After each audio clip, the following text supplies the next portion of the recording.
We streaming. We live, we streaming. We live, we streaming. We live, we streaming here.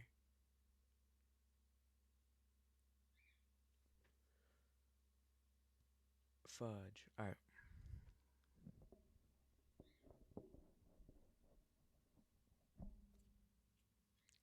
We live, we streaming here. I would like to say that I'm sorry I didn't go live yesterday. I wasn't feeling the best. But I'm gonna thug it out today for you guys. As you can tell by the title. Okay. Happy 4th of July, everybody. As you can tell by the title, we're doing horror games today. And then we're gonna do some reaction videos. Horror games reactions. Horror games reactions. That's basically it today. Now today, I'm jumping back into Killer Frequency. I had a lot of fun playing it.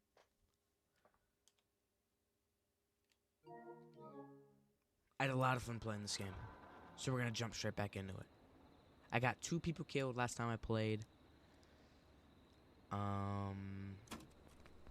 Yeah. So I gotta try to keep some more people alive here.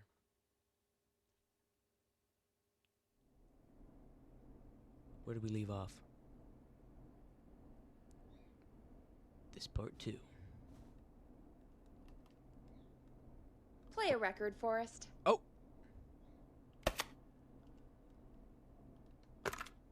Playing a record. You're gonna love this next track. All right, Peggy, what's up? I pushed a cassette under my door. Go play it. Turn the audio up real quick. Alright, boom. Sure, let's go. Sure. Just go get it. Alright, Peggy, calm down. Okay. Play me ASAP off air. That's what the tape says.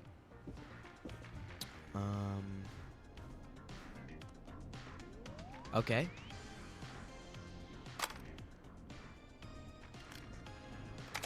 Gonna play the tape off air.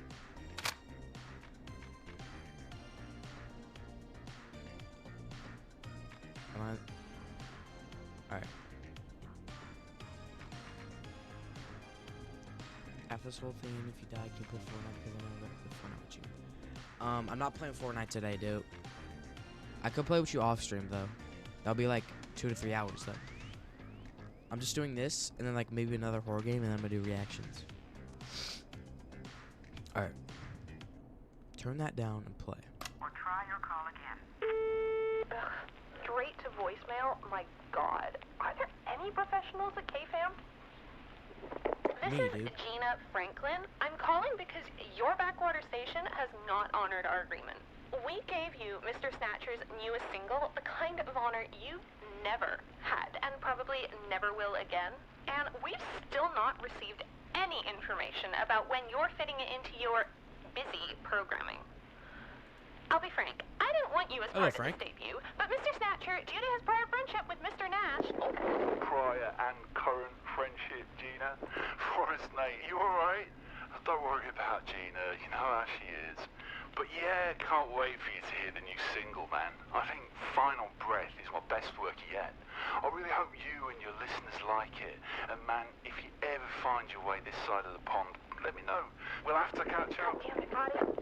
If Final Breath isn't played on your airwaves by the end of Mr. Nash's show tonight, What's gonna happen? the next call will be much less friendly. Oh yeah, Gina? Let's see that. Peggy, show this bitch who's boss. Snatcher, Forrest. You know, Roddy Snatcher? No?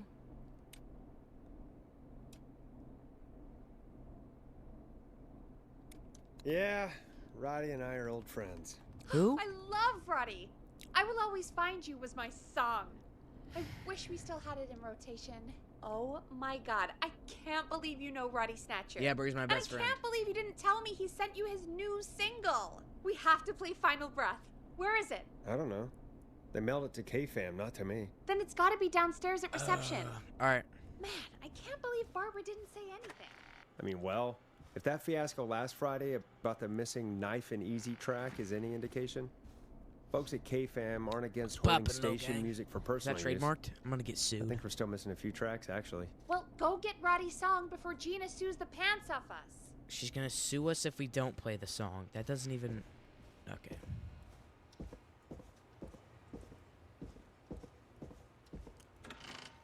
We're going downstairs. Oh wait, no, the stairs are over here. Yup.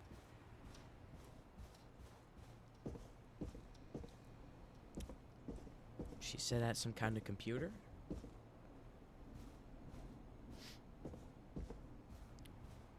Okay.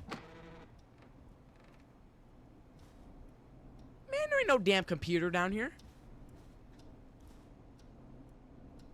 Needs a key. Dude. Hold up. My bad, yo. I got distracted. Peggy, where am I going? I need help, Peggy. Hey, did you get it? No, not yet. Any ideas where it might be? If it got mailed to the station, it's probably still at reception. Reception. Check around there. All right. Thanks.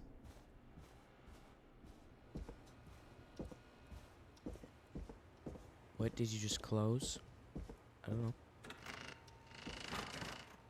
Open the door. Oh. Oh, this is. Oh. We know. Never mind. That is. Rip the other guy. Forgot his name. Dude, where's reception? Downstairs, right?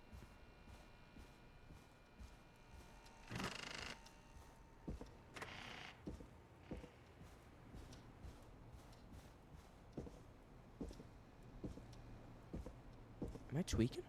Can I go outside? No.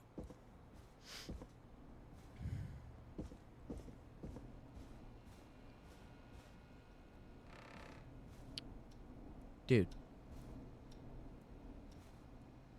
Am I dumb?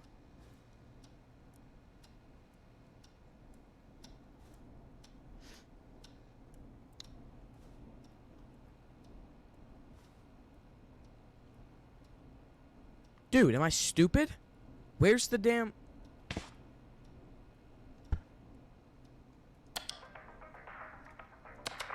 Is this it? Yo, where do I go? I'm about to rage quit. I'm trolling. Locked. For now. Reception. Is this not the reception?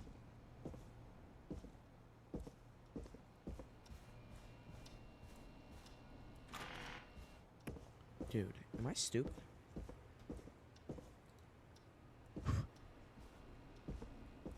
Peggy, can you just come out the damn door and grab it yourself? Hey, did you get it? No, not yet. Any ideas where it might be? If it got mailed to the station, it's probably still at reception. Check around there. Thanks. Give me the fucking key to the door. I'm gonna kill you. I don't care. Alright. Where's reception, dude? Wait, hang on. What am I even looking for?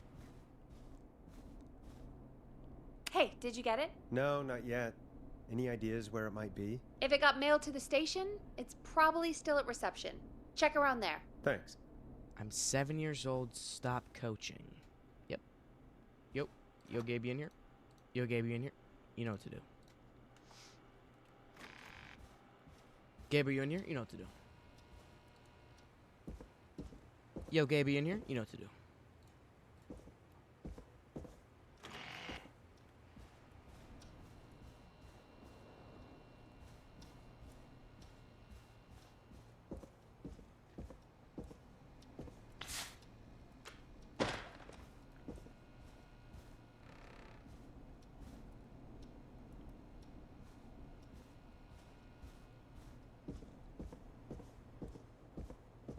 Here.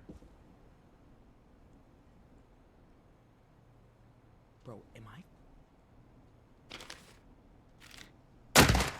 Why? Oh my gosh, that scared me. Why was that so loud?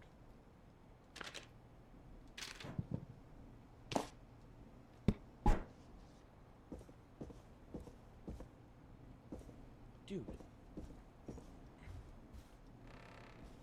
Reception. Reception. Where's the key? So many locked doors, so few keys. Reception. This is literally...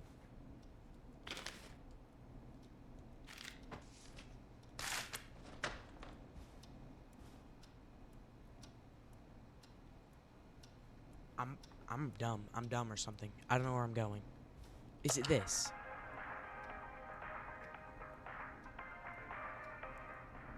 I don't... Can I get some help around here?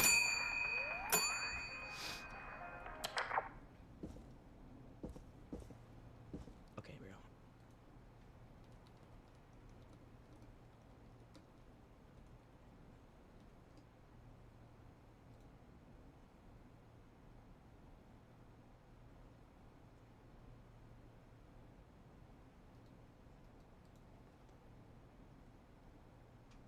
Hold up.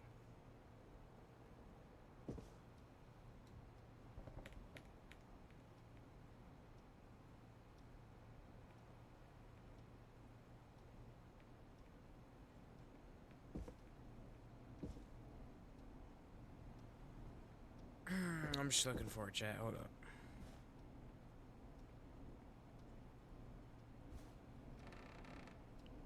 Yeah, it's probably just gonna be like, right.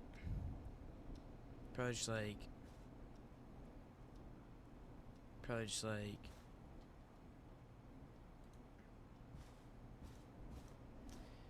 If I were to search the frequency or the reception, I'll probably just like.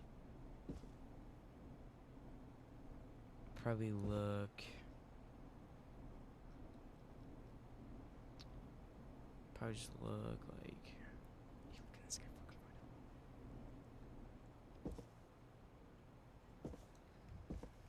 Probably just like.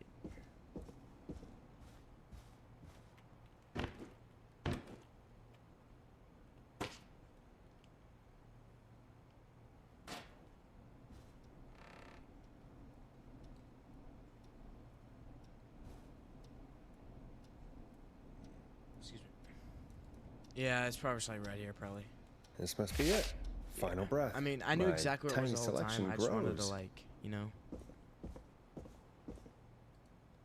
You know, I just wanted to like, you know. Found it. Yep, we're good. Oh, good here. Let's close the door so the killer doesn't get us. Never mind.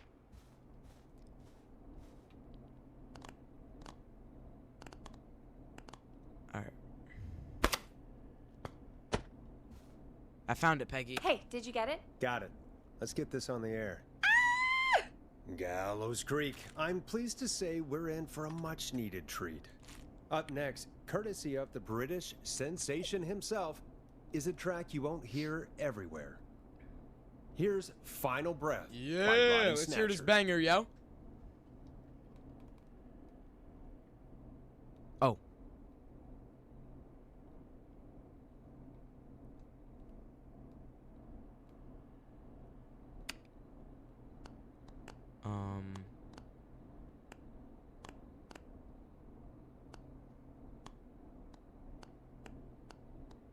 Oh, wait, I found it.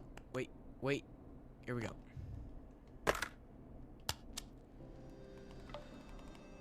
Alright, that's enough. Wow. God, Roddy's the best. Okay, that's just... She heard like 1 second of the song. Are we He is. serious? And more importantly, we should be safe from the worst of Gina Franklin. Dude, it was 1 second of the song. Shawty's glazing. I'm done. I just noticed we have a caller waiting. Alright. I really hope it's nothing serious. Evening, caller. This is Forrest Nash, host of 189.16, The Scream. And tonight's 911 stand-in. This is Murphy! What up, Murphy? Hello, Murphy. What have you got for us tonight? Two things first. First, Happy birthday to my son, Fernando. Happy birthday, dude. He's 3 today. Aw. And man, being his daddy has changed my life. Aw. I've learned how to live, how to laugh, most importantly, how to love. Aw, happy birthday, Fernando. W. Murphy.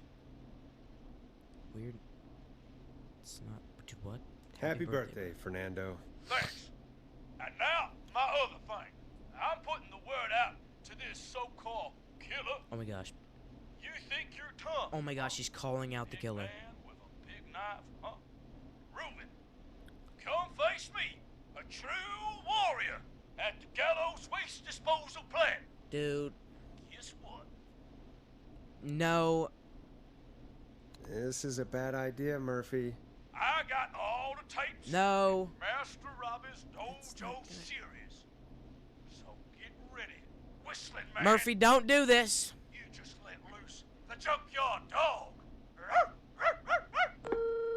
Oh, no. And there he goes. Fernando's Ladies and not gonna gentlemen, have a dad, dude. keep your fingers crossed for Murphy as he tries to become our hometown hero. Anyway, we'll be right back after this commercial. Oh, shoot. I got it. Commercial break. The red one. Yeah, 4th of July, yeah. Let's go. Teddy Gallows Jr. is a family man, a devout Christian, and a proud patriot. Here is Gallows. Ow. Like his father and all his fathers before him, Teddy Gallows Jr. has worked hard to create jobs, improve infrastructure, and make Gallows Creek a good place to raise a family. Unlike current mayor Linda Cartwright, Teddy Gallows Jr. lives in Gallows Creek. He's our neighbor, and he stands with our neighbors. Like Sheriff Matthews, who, after years of keeping the peace, Mayor Cartwright is trying to force into early retirement. Teddy Gallows Jr. doesn't believe in keeping a good All right. man out of a Boring. job. Teddy Gallows Jr. believes in the American dream. Does Linda Cartwright?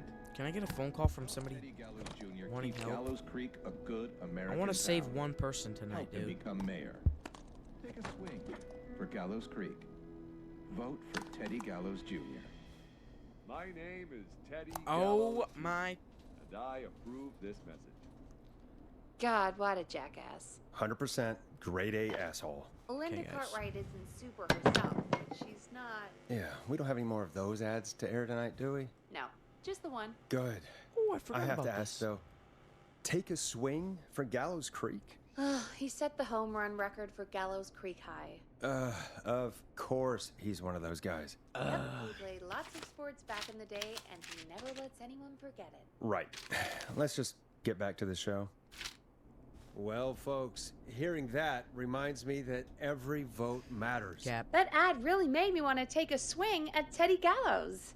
You mean take a swing for Teddy Gallows? Yeah, sure.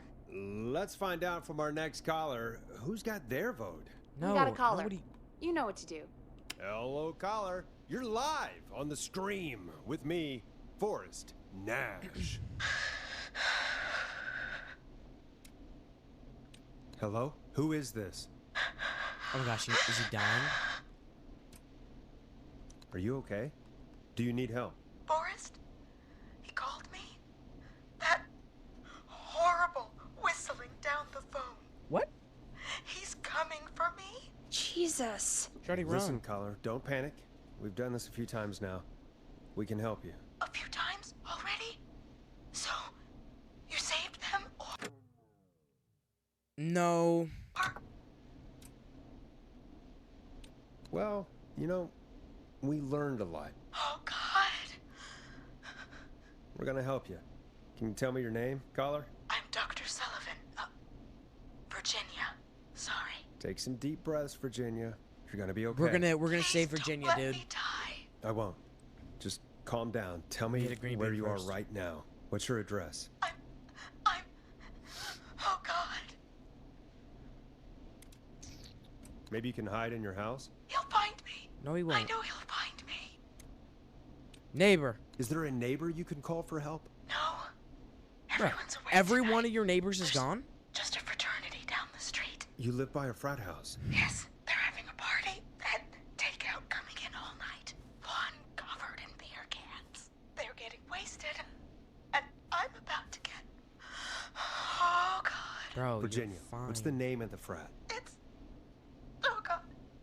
I can't think. I can't. Any idea what the frat might be, Peggy? If I knew where she was, I might know, but Okay, Peggy, what are you getting?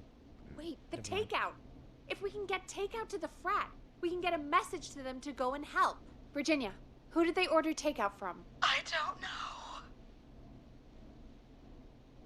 know. Don't be a child. Don't worry. We'll figure it out. I can't do this. Bro, Virginia, relax. Oh my, she's Well, folks, seems like our Virginia hung up. While we try to figure out what takeout to order, here's some music for your own midnight snacks.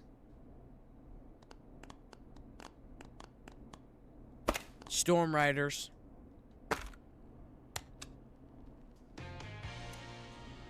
Let Storm Riders take you on a rock and roll ride with the Glam Jam. Oh yeah. Peggy, what places do takeout in Gallows Creek? Off the top of my head? Well, there's the barbecue place, Grilling Spree, and you can order from Chalupa Cabras. Chalupa Oh, Cabras. and of course we have Ponte's Pizza.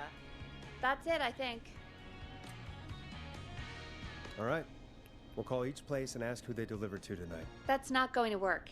Takeout client privilege. What? There was a lot of competition back in the day. Things got ugly. There's no way It's that's a long real story, thing. But what we can do is this. We figure out where the frat boys ordered from, call the takeout pretending to be from the frat, place an order, and include a note asking them to call the station. There's no other way, is there? Not that I can see. Well, Better get to it, let's yo. not waste any time then. That's the spirit. You got any suggestions on where to look? Check the offices for anything food related. Oh my. And maybe the kitchen downstairs. You'll need a key for that. I'll just slide it under my door now. Thanks, Peggy. Course, dude. God, Let's get where to to looking. start? What would make me order from somewhere if I were a partying frat boy? Cheap food. We have a food critic, right? Chad or Brad or... Cheap food and beer. I'll just have to look around. There's a kitchen downstairs, yo. We're looking for food flyers. Or something. Yeah, there's no way this is English, right? I'm just gonna go straight down to the kitchen.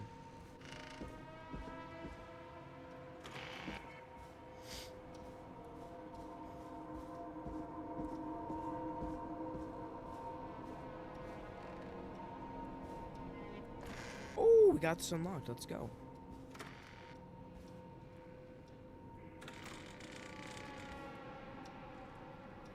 Okay.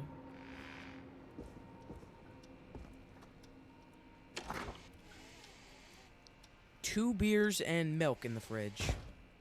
Nice. Empty milk.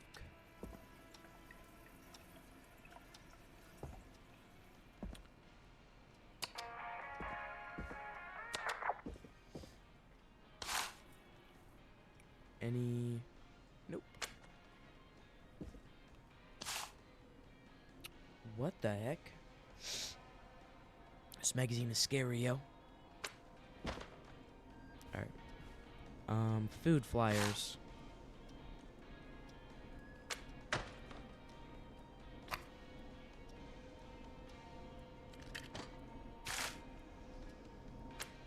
There's no food flyers. Broken.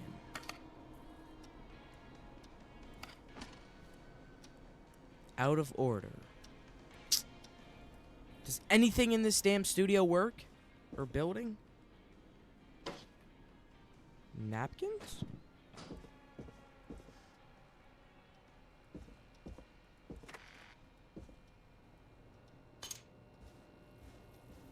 Take this with me as a weapon. I need a key to get in there. Of course you do. Of course you do.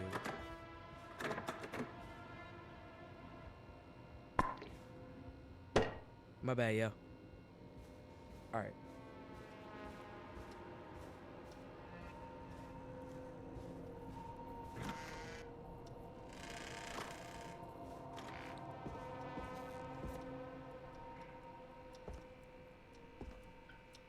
So, anything in the fridge, maybe? Bear. No, bear. Bear. Bear. Bear. Let's go. Oh, here we go. Here we go. Rooting through trash. This is a new low. Ooh. Interesting offer. I wonder how well One Gallows High free performed. beer. I told you guys. Cheap food and beer. I told you guys. Let's go. We're going back upstairs. This got to be it. Pizza and beer. That's like frat 101. I think.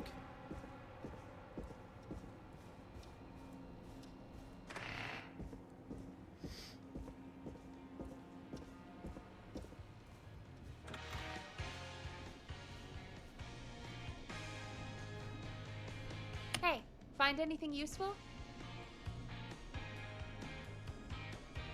Bro, it's got to be this. Pizza and beer for a frat. It has to be this. Yes, I have. That's great. Are you ready to get back on the line? Yep. Let's make the call. When you're ready, shut the music off. Okay, Forrest, what'll it be?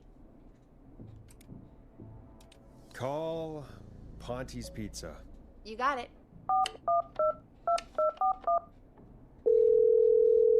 Ponte's Pizza is on the line. Ponte's Pizza. May I take your order? Hey, dude. What's going on? May I take your order? Garlic bread. I need some garlic bread. Oh, I need the bread. Can do. Where do you want that delivered? Same place as before, you know. The frat house. Got it. And we'll have that over to you right away. Oh, and one more thing. Can you add a note to the order that says to call K-Fam? K-Fam?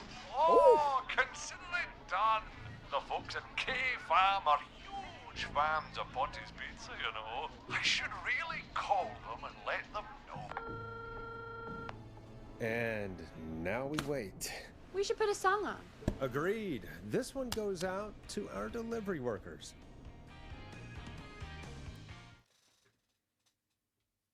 W Service. Which of the takeout places would you order from? To save Virginia? No, where would you actually eat? Oh, I mean, they're Maybe. all pretty equal. You mean equally good? Yeah, not Ponte. He's not Ponte. Right. So What did between Ponte Grilling do, Spree yeah? and Chalupa Cobbers. I mean, it depends. Do I want a plate full of meat?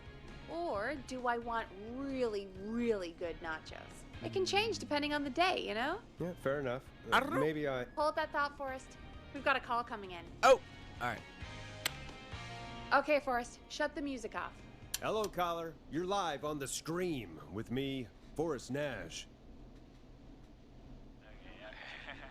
Okay. Hey, this is Fratman Plunker. We got some garlic bread and a note to call this number. Yep. Yes! Plunker! This is Forrest Nash Dude's name is Plunker? Dude. from 189.16, Seriously? The Scream. And Is this Goose? Oh, man.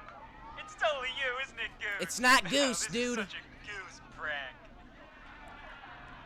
no, this is Forrest Nash, host of... Sure thing. It's not Goose, dude. Listen, I need you to... Goose, come get beer. Your I don't want brothers are beer. waiting for you. I'm not Goose! How can I prove this to you? Let me get a second opinion on this. Norman the Barbarian! Okay. What do you think?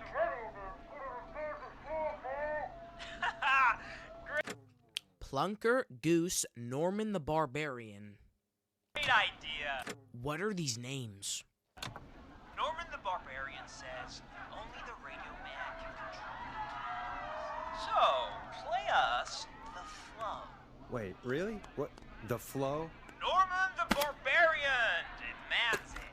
Okay. I'll play the damn song. Here you go. Oh, shit. Okay, Radio Man. You got my attention. What is it? Thank God. Listen, you've got to get over to your neighbor's house. All of you. Just... Say no more. No, alright. Plunker's moving the house. No. Alright. Forrest, line 2. Hello. You're live on 189.16, The Scream. Forrest, it's the killer. He's at the door. Please. Oh my God, it's you, isn't it? God, I didn't talk, I promise. Whoa!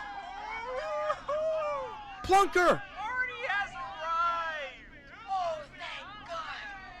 He's gone and... Oh, is that you, Radio Man? Yo! Don't worry, we brought the beer. Good times are here. I could use a drink. Thank you, Forrest. W! You're welcome, Virginia. And thank you to Plunker and his fraternity brothers. Some heroes wear capes. Some wear sheets as togas. We saved one life today. Hey, Forrest. We're 1 for 3. Did you hear what Virginia said earlier? What was that all about? Clive, I didn't talk. Do you know what she meant? There's a janitor here at the station named Clive. It's gotta be him. Nobody else in this town is named Clive other than that guy. There's no way there's 2 Clives in the town. Your guess is as good as mine. All right, folks. Seems we may have a lead. If any of you know a suspicious Clive, then please call in. It could save lives. In the meantime, looks like we have another caller. Hello, caller. You're live on The Scream with me, Forrest Nash. It's great to speak with you, Forrest. As a local small business owner, I find this all What's your business, dude? horrifying. A killer roaming the streets of our fair town? Ooh, terrible. I hear you there. It's a scary time for everyone in Gallows Creek. Dude. How are you holding up? You somewhere safe tonight? Yes, Forrest, I am. I'm here at work in my small business. It's a safe, family-friendly place. Good for you, friend. I'm glad you're keeping safe and busy.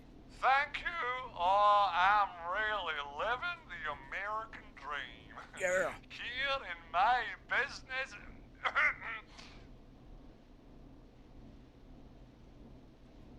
You must really, really love I'm not giving this guy free promotion. your work. Oh, I do. My small business really is my whole world.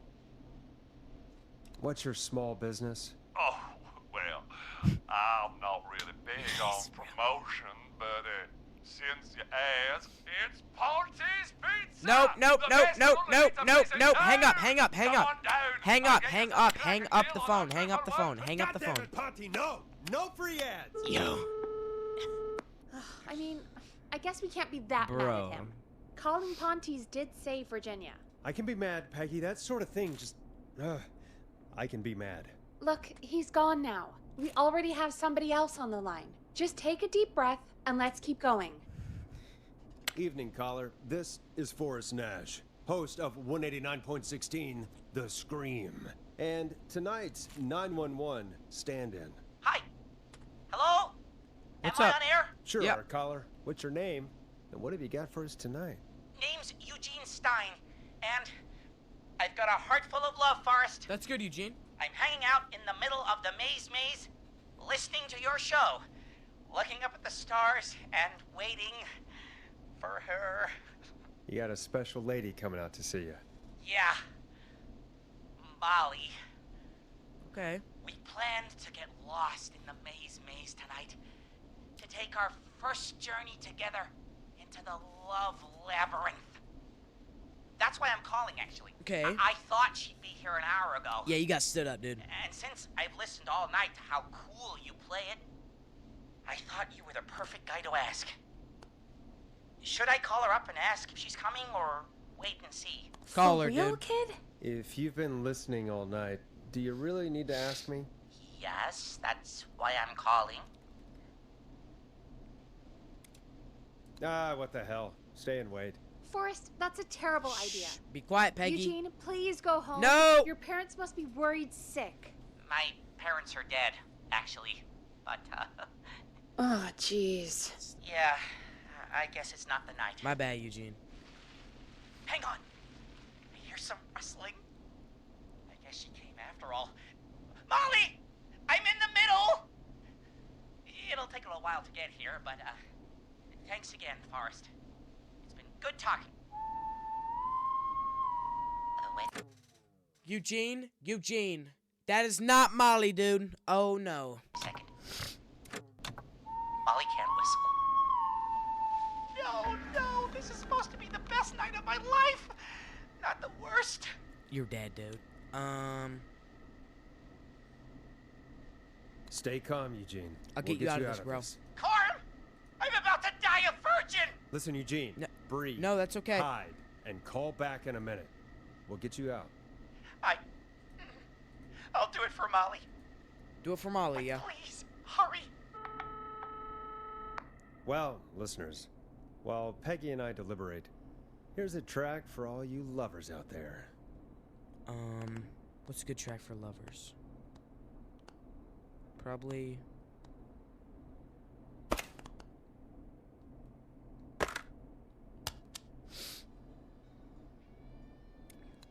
How the hell am I supposed to get him through the maze? You know Barbara, our receptionist? She's a maze I'm done. fanatic. Shame she isn't here. I was supposed to go with her last week, but she changed her mind. Maybe we should call Barbara then, if she's so big on the maze. We could, but I don't actually know her number. But she probably has maze stuff somewhere. Go and see what you can find. That'll hopefully be enough. Which one is Barbara again? Barbara! You know, Barbara! Forrest, I've seen you speak to her. Help me out, Peggy. She's the receptionist. Sits at reception. Oh! Never does any work because she's talking to Brad all day. Ring any bells? Right, yeah. Sorry, I guess it's just the stress of... No excuses. Just go and find something to help us. Alright. Receptionist. Back there.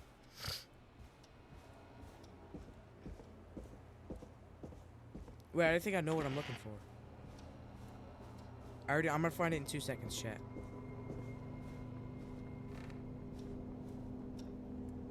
Bingo. Here's what I was looking for. Boom. Told y'all. Y'all doubted me.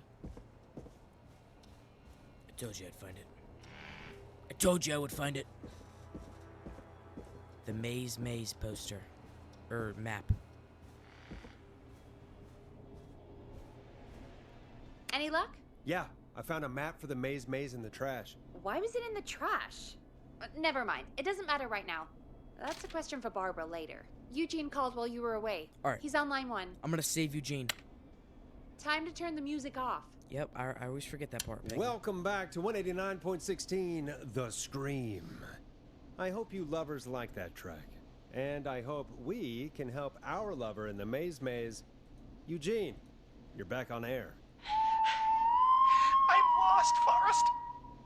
I just ran and I don't know Dude, that whistling is loud. He's gotta be like right behind him, bro. where I am. I'm at a crossroad, facing a tractor statue. There are hay bales painted gold on my right. Crossroad? Okay. Crossroad facing a tractor statue. That's number 1. Go...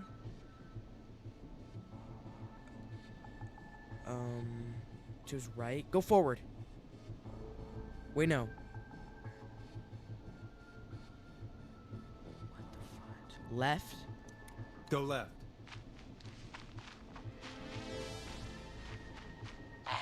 Okay. I went left, then tried a right. I have a pig statue in front of me and a creepy rocking horse on my left. Left. No. What? You gotta go. Left is the only way, dude.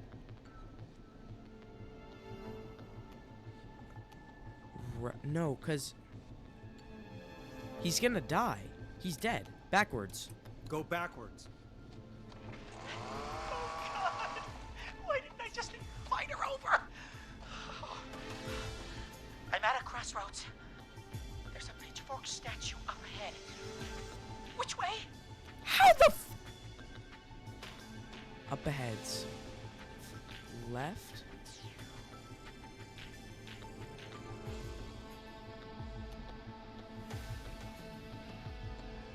Left.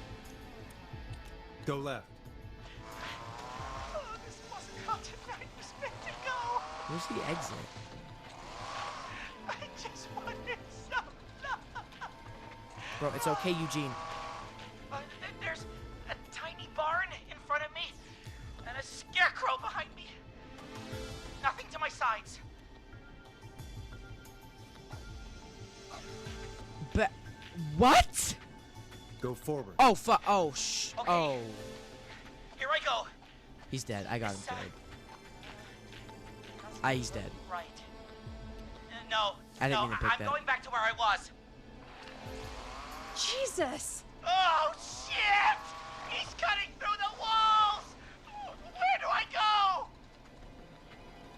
Left. Go left. Okay, I'm going. Please, no!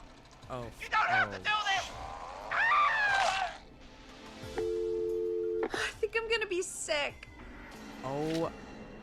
Stupid kid. Stupid kid. What the hell was he doing out? I don't know.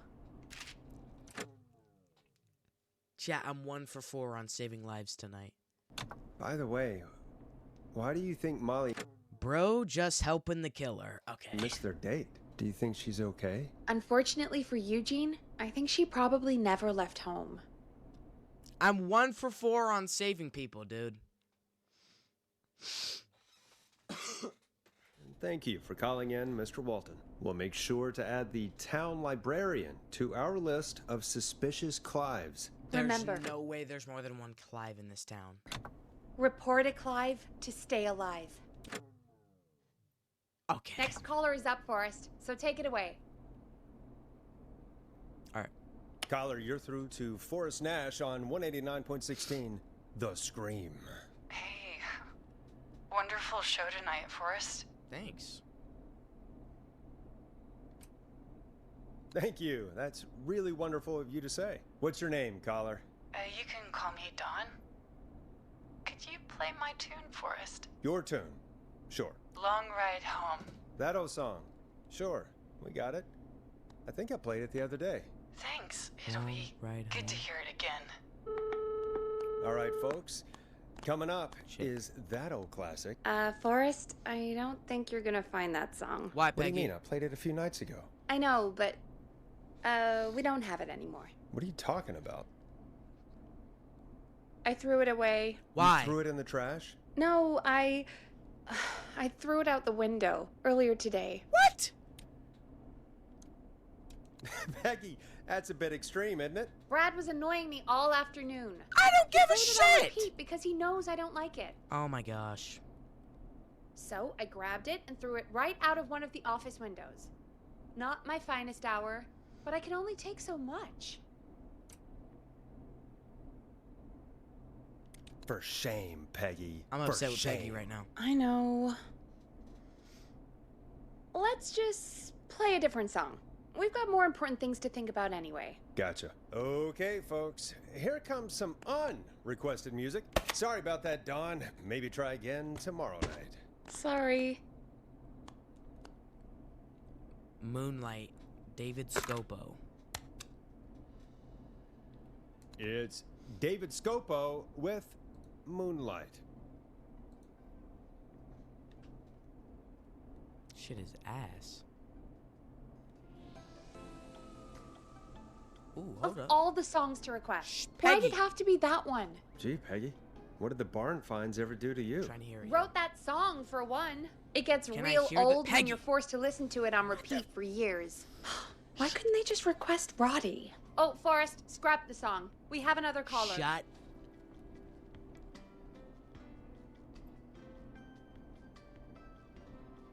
Alright, never mind. That's kind of ass. Sorry to cut the music short, folks. Callers take priority tonight. Welcome to 189.16 The Scream.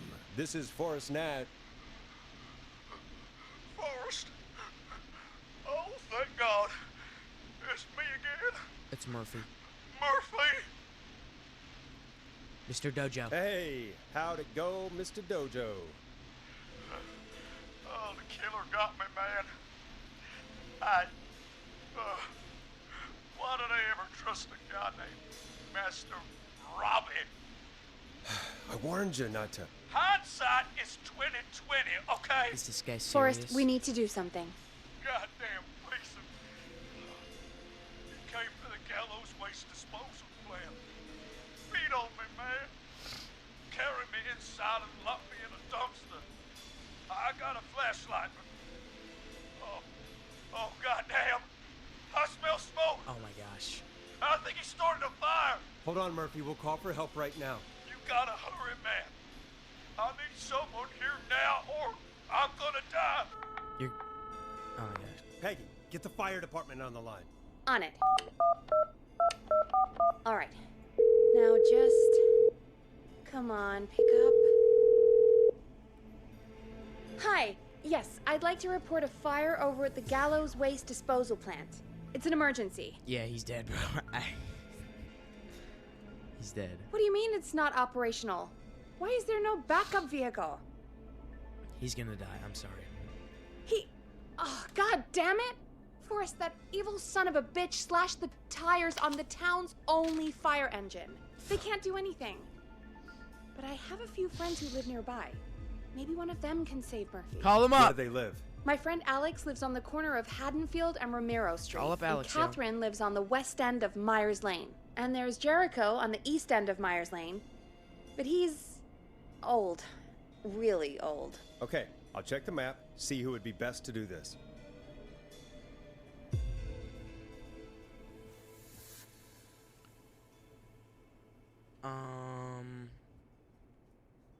Where's this guy at? He's at...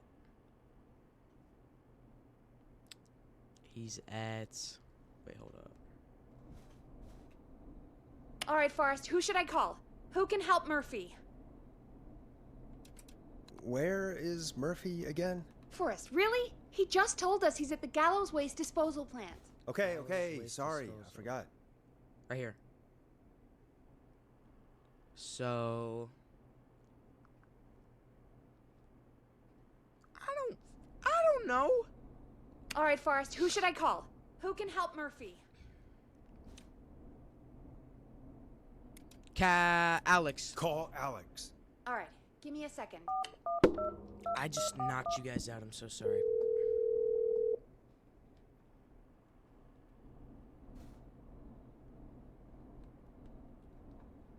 They're on the way.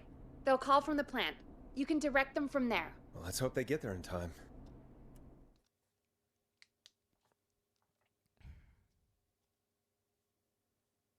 Forrest, I'm getting a call. Answer it, you stupid mother Sessa? Mother Sessa?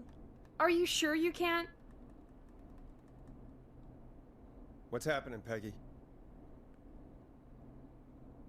Alex was too far away. Too slow. The plant burned down. It collapsed. So Murphy is... Oh my god. Poor Fernando is gonna be crushed.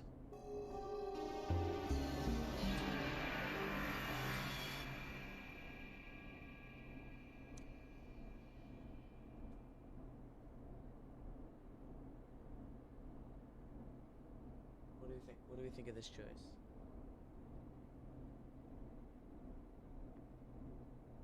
Yeah, Fernando Oh my will gosh. be crushed.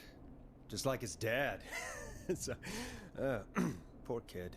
Forrest, I wasn't trying to set you up for a punchline. My bad, No, I shorty. know. Ugh. What am I? I'm 1 for 5? Murphy, I promise we will stop this. For you and for Fernando. Peggy. It's going to be our... Forrest, we have another caller. Let's not waste time. All right, folks. Another of our good citizens is on the line. Let's see what they have to say. Welcome to 189.16 The Scream with me, your host, Forrest Nash. Forrest, Teddy Gallows. Hello. I just want to say that my thoughts and prayers are with my Gallows Creek neighbors during this awful time. Oh, it's mayoral candidate and scion of the town founders, Mr. Gallows.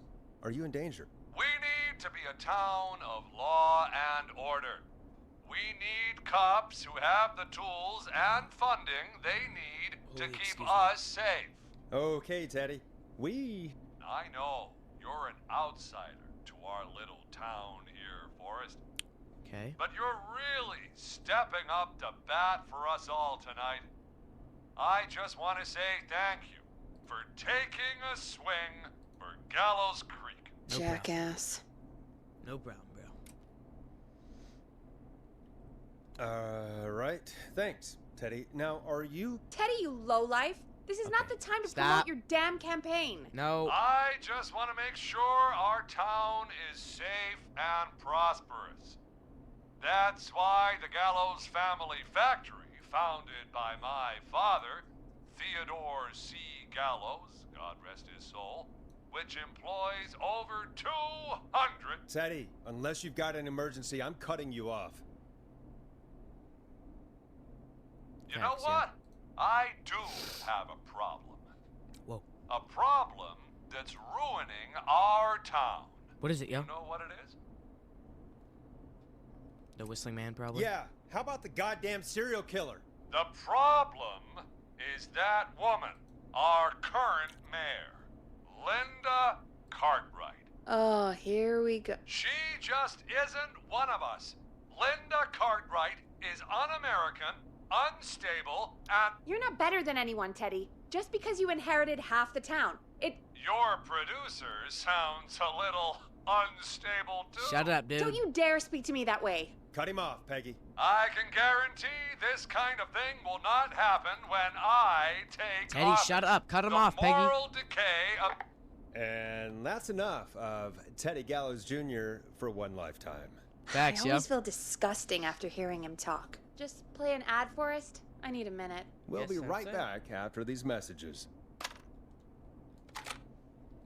We're running out of room here. This one.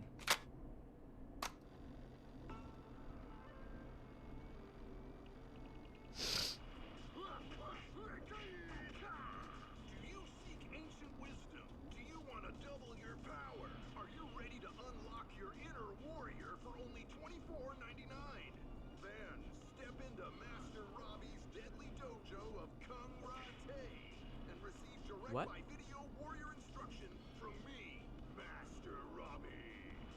You will learn the 4 qualities of an ultimate conqueror. The power of the alligator, the discipline of the tarantula, the speed of the tuna, the poise of the scorpion, and the wisdom of the bullfrog. What is this ad, bro? Using classified techniques, I'll unlock your inner chi after only 5 30-minute video sessions. Ultimate power and wisdom can be yours now for the low price of only $24.99. Just call 555-7861 USA to take your first step to becoming a champion.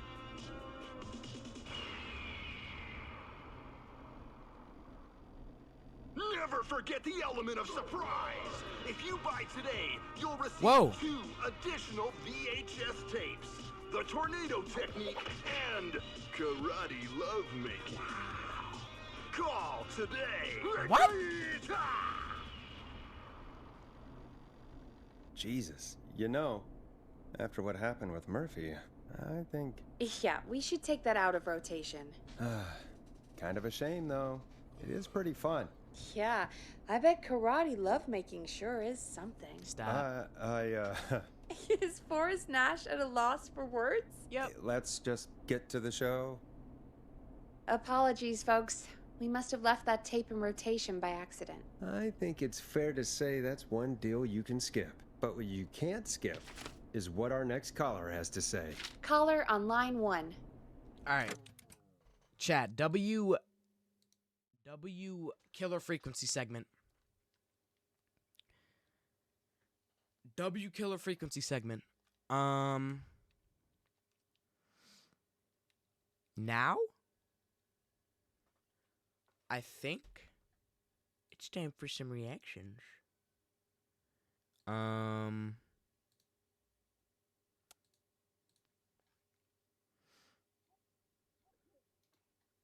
think it's time for some reactions, chat.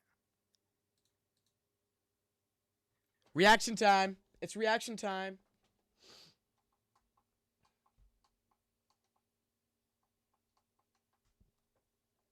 Dude. Reaction time.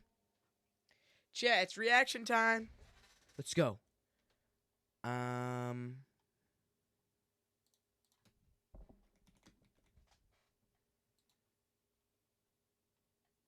Hold up. Chat, it's reaction time. Why is that so loud?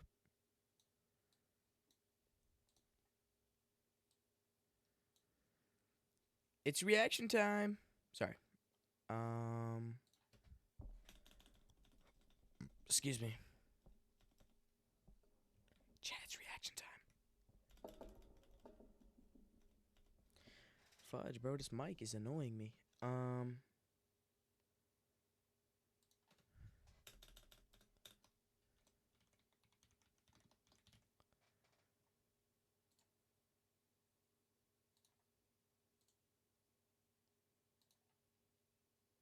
Chat, it's reaction time.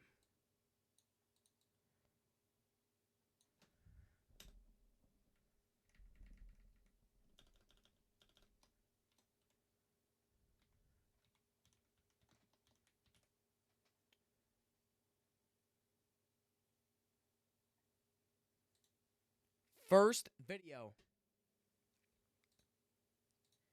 In honor. Whoa. In honor of 4th of July, we got a new video. Yeah, it is a new video. But we're watching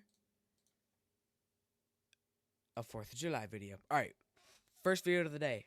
First video of the day. Epic July 4th security camera fails. Fireworks gone wrong. By Peachy. Lock in. Boom, boom, boom, boom. Boom. Whoa! Oh my gosh. Oh my.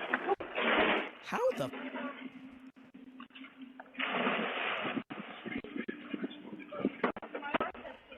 You okay? Oh!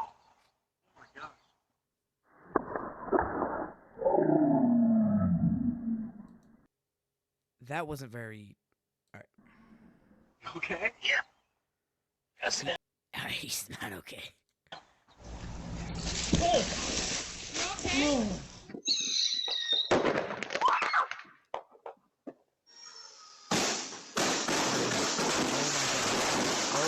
Oh my gosh.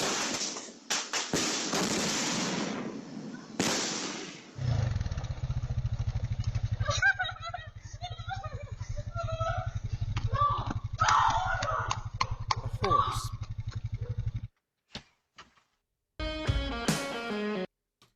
Stop.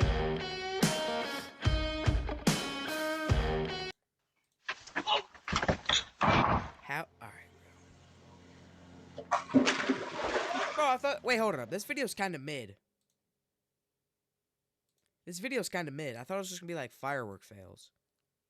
Should I look that up?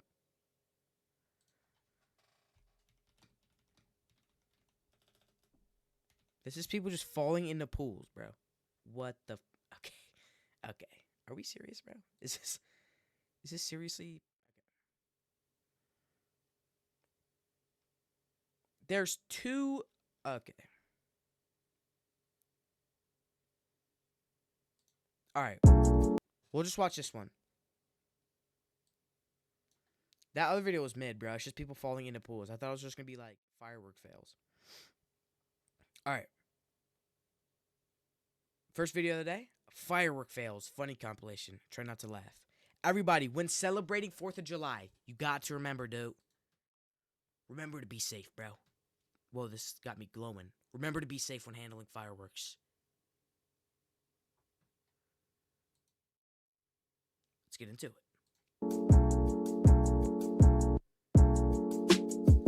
What you doing for the 4th? This? I got absolutely nothing planned, my brother. Reacting to videos. Oh, is this copyright? Shit. Why is everyone so close?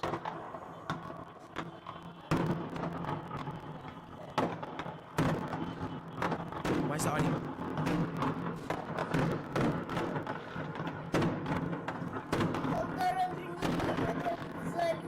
Why is the audio doing this? Oh my gosh. Oh my gosh. Oh my gosh. It's taking out the whole neighborhood, dude.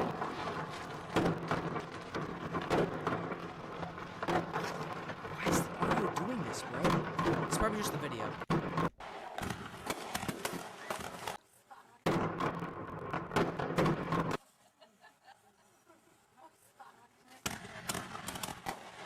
Oh my gosh, it fell over. It fell over.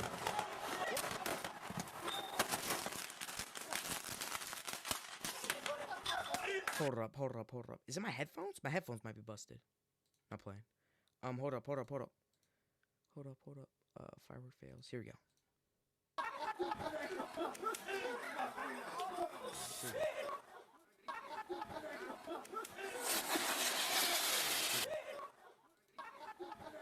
Why is the audio doing this, yo? It's the video, bro. These videos are bad. Why is the audio doing this, yo? It's the video, bro. These videos are bad.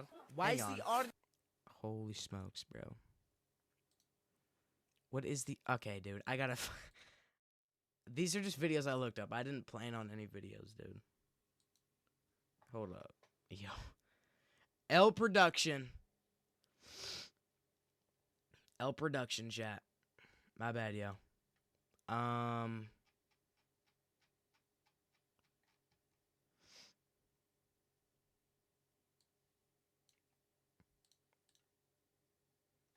Wait, hold up. Wait, what if I just look up body cam? 4th of July body cam videos.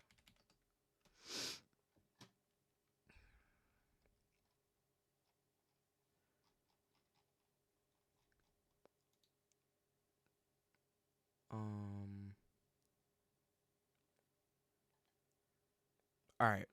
This one looks fine.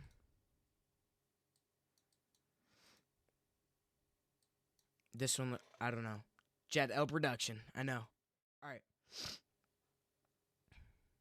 First video, or like third video. This wasn't the 4th of July fireworks the neighbor expected. Lock in.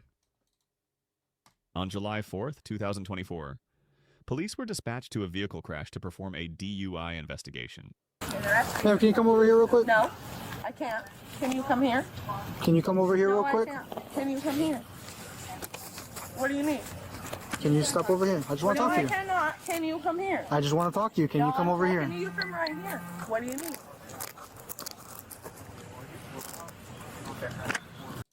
Can you step over here real quick? No, I cannot. Can you step over here? You need to walk away from the car. I don't care what you're telling me. I'm telling you, walk over to here. Don't touch me. Don't touch me, lady. Don't touch me.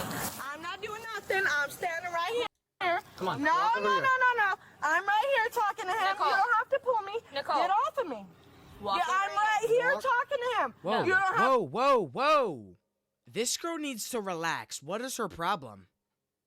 to put your hands on me. Don't fucking play with me. Stop. Nicole. No. What are you gonna do? No. I know what a motherfucker, right? You got your body camera. Okay, can you, yes, Bella can go. Okay, I am right here. Away from your No, car. don't touch me. Don't touch Alright, me. see how Let you go do of me. this? Do you No, know how I you could have do been this? right there. What the fuck? You gotta move. Why? Because I asked you. Stuttered, haha, stuttered. Alright, my bad. No, because Okay. that's that Okay. right Alright, there. well, you're gonna stay over here. Don't touch me again. You're gonna Don't stay over touch me here. again. No, You're gonna because stay over that's here. public right there. You got This me is public fucked up. too. Nicole, stop. Tell her to take her hands off of me. Stop. You need to stop. Hey. Are you gonna stop? Hey, bro. Are you gonna stop? I ain't doing nothing to disrespect nobody. There ain't no Okay, reason. nobody's I could disrespecting you. stand right fucking. We're telling you to stop and stay right here. You're gonna stop and stay right here. Tell her. Why does she want to be next to her car so damn badly, dude? What? Get her motherfucking hands I'm not off touching of you me. right now. All right. Don't touch me. There ain't no motherfucking reason. You see how you're gonna come down the road 25 doing that? You tell me. Okay. Are you gonna listen? No, I ain't. What? Just let her know what we're doing. Okay. So pretty much the crash investigation is over. And where's it at? Cause I ain't seen nobody It's not here. done. We're gonna start. Insurance Criminal DUI investigation. Nope. Insurance to insurance. Okay. We have Nope. something to read. Insurance I'm gonna to read you something real quick. Are you gonna listen? Nope. I'm not. I'm gonna read it to you. Okay. I'm not gonna listen. All right, to Nicole. You have the bullshit. right to remain silent. Anything you. Nicole. Oh my gosh, she's. Don't touch me, lady. If she swings on this cop, bro, I hope she swings. Please swing on her. I'm gonna hit you. Do you want to be? No, You're gonna bro. be put in handcuffs. Put her in Don't handcuffs. fucking touch me. She's not. Don't fucking touch me, lady. Don't fucking touch me. What the fuck's wrong with you? Oh my gosh! Oh my gosh! You're not gonna fucking touch me, you whore. Oh, whoa! There's 3 cops on her, bro. Shit, don't touch me. Don't touch me. Don't touch me. Sweetheart, we're past that point, okay? Over some bullshit. Over some bullshit, cause you're a pussy ass bitch. You know Todd's gonna fuck you up. Who is Todd, bro? Who is Todd? What is Todd gonna do, bro? You got me fucked all the way up. I ain't doing shit. You know my rights? Get up. I can't. It's You know my motherfucking rights, bitch. Nicole. I bet you won't fucking play with me when I'm unhandcuffed, bitch. Bet you won't motherfucking do it. Bet you won't fucking do it. I want to see Todd, bro. I want to see Todd save her. I don't give a You're fuck. gonna get charged. You won't fuck with me when I'm unhandcuffed. Yeah, you're real scary. Oh, you're real scary. I'm real scary now that I'm handcuffed right Ah, Yoda's cop. right now, bitch. Nicole, are you gonna calm down? No. No? All right. Well, you're going in the car. Leo charge. You don't need another. That bitch better shut her fucking mouth. No, you need to No, stop. how you gonna let her You fucking need to intimidate stop. me? Nobody's How you intimidating you. gonna- Yes, you are. No. Yes, you are. Yes, you are. What? Nicole, you can You're scream all gonna let her talk shit to me? you can scream all you think want. that I'm supposed to hear her fucking silent? Nicole, you you got can me scream all you fucked up. want. You know this is my... You know this is the Go up against the go up against the Y'all car. all on camera. Y'all got fucked up. Push on my glasses for me, could you please? You're right on camera because we're right here at Brandon Lamb Lanes, bitch. I know y'all have heard Nicole, that name enough. more than one motherfucking time. Fuck that. Trying to need some braces, yo. Ew, I'm getting grossed out here. I know y'all have heard. He killed my fucking brother. Fuck you. Fuck you. Get me in the goddamn car. Get me in the car. You're gonna search her. You're gonna get searched. I don't give a fuck. What you gonna serve? My pussy? Okay. That ain't shit. That's disgusting, bro. Yeah.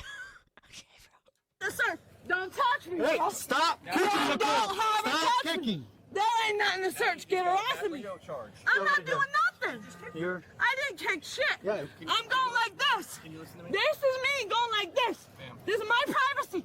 They're trying to touch my pussy. Look at No, they're not, bro. No, they're not, dude. Nah, this girl's nasty, bro. What? This girl's disgusting.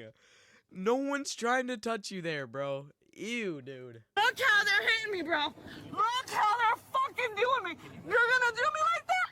I got people who work for your facility. You know that, right? Yeah, look. Nicole, What'd you find? you're just getting searched. What'd Listen. you find? What'd you find? Nicole. Huh? Nicole. No, you're gonna say that I kicked her and she... What the fuck? Can you relax? Look at her yanking at me. No! Bro, take me... Look at her choking me and shit. Here, let me get Take your fucking... Where's your body cam? Nicole, let her Nicole, search you're just getting searched, Where's Nicole. it at? This is on. Is yours on? No, it's charging. Okay, well, I want it on now. Theirs is on. No, fuck that shit. Is yours on? It's on. The whole time They're while all she's on, fucking guys. grabbing me, yanking me. Can you hold So that? she's gonna... Oh, you don't have it's gloves gonna- on. Stop motherfucking grab... Hey! They have to Hey! You better tell this bitch. She's only searching your waistline. Like, relax. No. I need her off the car a second so I can grab her. No, fuck that shit. Has to make sure you. I don't give a fuck. I ain't got nothing on me. She don't need to be hitting me and shit.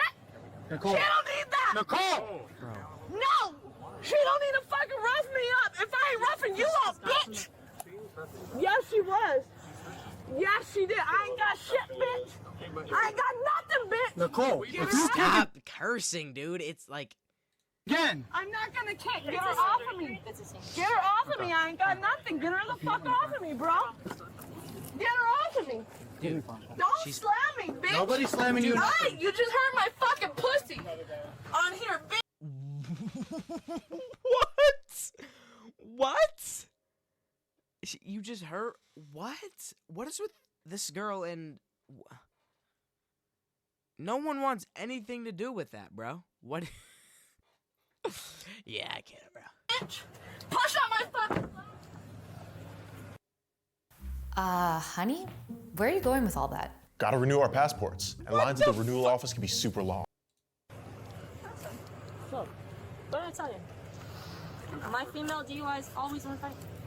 Every fucking time. What's up? What are you guys got? Hey, can you stay some talk for a second?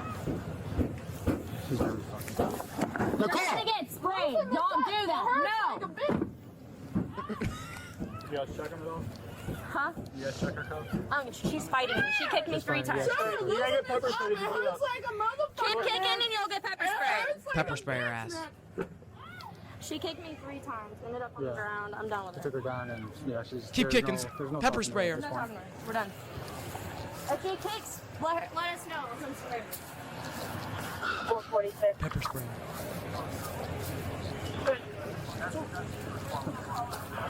She showed me 1086 and attached me to the car at 435 Chris Sky Lane, and I will be 51. I'm still waiting for Todd, bro. I wonder where Todd is. I'm still waiting for him. Well, be kind to her. Boss, can we step out for a second? Did you leave traffic? Be nice to her, you know. Oh, this is her citation. Do you have a license? She didn't have it. She didn't have a license? Okay. What's your number we're gonna do? She's going to jail. Yeah. All right, you got a ticket, traffic ticket? Yeah, so she's gonna get it. It's gonna be in her property. It's gonna be Is that Todd? in her property, okay? Yeah. And well, for what? Like for speeding and what else? Stop sign. Okay. And DUI. And for what else? For DUI. All right. That's, She has tickets from us for DUI, so she's gonna have paperwork for that. Okay. All right. But, are you okay to drive? Yeah, I'm fine. We have to tow it. It's 4th of July, man. You know, shit We have to happens. tow it for our policy. You know, okay. Okay. Yeah. No, you're You're gonna have to walk. Why not? Yeah. Why can't they take the deal? It's against our policy. I can't let you drive that car. It has to be towed because it was used in the commission of a DUI. Shit, man. I know. It's kind of crappy, but there's nothing I can do. I'll get in trouble if I don't tow it. So. There's 30 minutes, chat? What the hell? What goes on?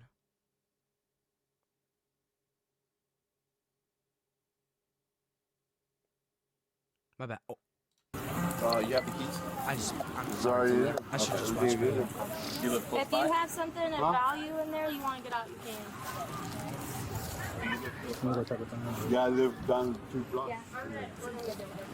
Thank you. Pepper sprayer. I'll send Brayden down for the car. Of course they are. The what? Oh, come on. She's probably gonna end up on the grass again. No! Please! Get your leg back. No! Why the fuck are you not the hell? Can I just get my sunglasses up here? Or is it closed? Yeah, can you hold my phone?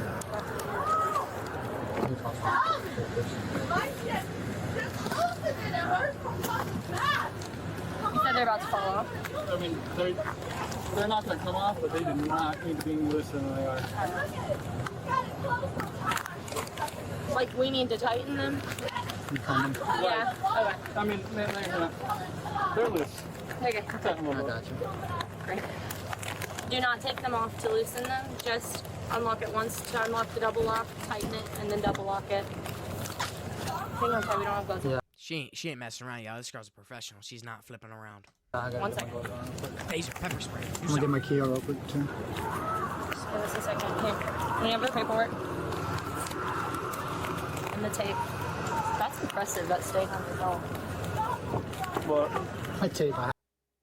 Thanks. So, what you doing after shift? Kidding. I I was out on the end of the bridge. I didn't know you guys were on there. I got my key. Yeah, just come take it for. Train. Alright, spin around. You're gonna be in the fucking news. Why are you up? She's still talking shit, dude. I can't stand this woman. Me up, bro? Spin around and stop. Why are you roughing me up? I ain't doing shit. Why are you fucking slinging on me and shit? Because you're acting like an idiot. No, I'm asking you to fucking loosen it because it Oh, you hurts don't so get god. drunk and act a fool. Yeah, fuck your mom. Hey! I'm asking you Okay, actually- because y'all got me in a hot ass car. Just like that. I'm gonna put y'all on the goddamn news. You got me fucked up. You got me fucked got the up. AC on Alright, I heard full you. blast. I don't give a fuck. You just put it on. And you're roughhousing me. Nobody's And you're rough. Yes, he is. Look at him hurting my wrist. Could've Look done what at we're him. doing. We wouldn't have to do this. Fuck you, bitch.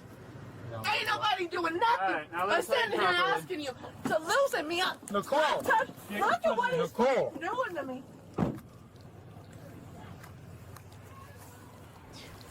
Do you have pepper spray? No. Fudge. It's in my patrol vehicle. Oh, actually, I do have pepper spray. It's in my backpack. Go ahead and grab it out. Oh! Hot. Let's go. It's hot. The AC's on. No fucking air. The AC is on for you. From the fucking plastic. The AC is on. I'm heat exhaustion. Y'all gonna be on the goddamn news. I already got y'all on the news. They're already calling them already. Come on! You're going to jail, man. If I was that cop, I would grab the pepper spray and I'd just be like, oh, it's going in your face. Be like, keep fucking around, see what happens, and then spray her in the face. Is there another deal? No. Huh? What's the other one? What's Brayden doing? Brayden? Oh, that guy was sitting in her car. I don't know. We're towing it though, so it's not like we're gonna let her take it. There's somebody yelling. Was he just trying to drive? Yeah. Say again? She's a fun. Going off control. I mean, just trying to talk. Hey! Hey! Tell them to open Hey, can the you fucking not? door. Tell them to open the fucking door so I Nicole. can breathe. Nicole. Tell them to open the door so I can fucking breathe. Nicole. Fuck you. Y'all liars. Open the fucking door so I can breathe. I ain't get no fucking air. I ain't get no fucking air. Well, if you stop screaming, you'll be able to breathe. No fucking air. Nicole, the AC's on in the back. If you can scream, you can breathe.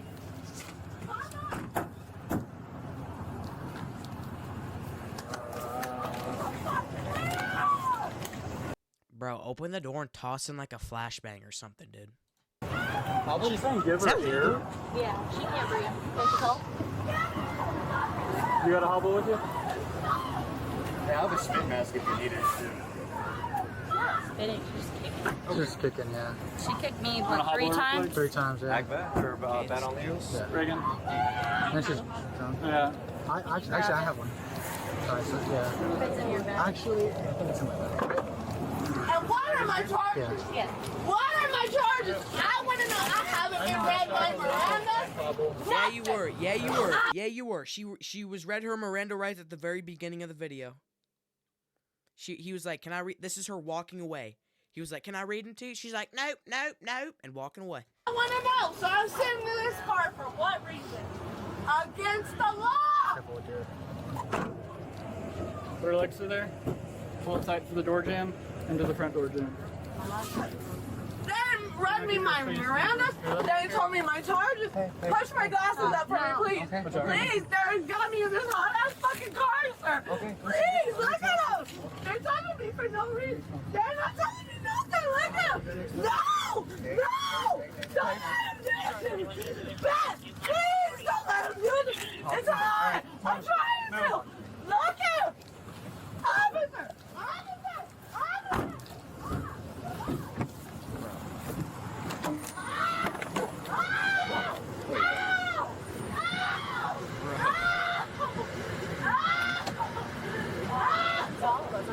throw these in her car.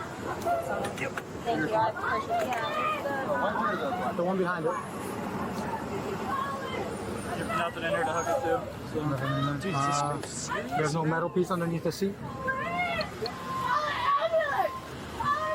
Oh my gosh, she's saying call for an ambulance. Bro, you are A-okay. What are you talking about? Yeah, it's gonna be a DUI. So just start fighting. Her AC's on the back, so she can breathe. Cool. Okay.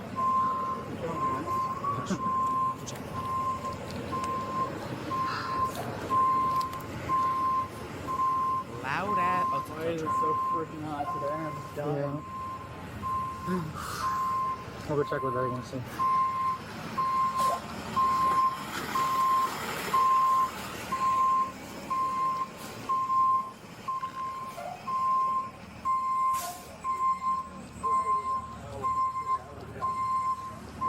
At least you guys are safe, right? That's what matters. Thank God. Yeah. You guys Yeah. aren't. That's what matters. Cars are replaceable. You guys aren't. So. Absolutely. You guys have been great. Thank you. Very nice attitude. Those things and came right into the demeanor. back because it was right at the I side. like the way you.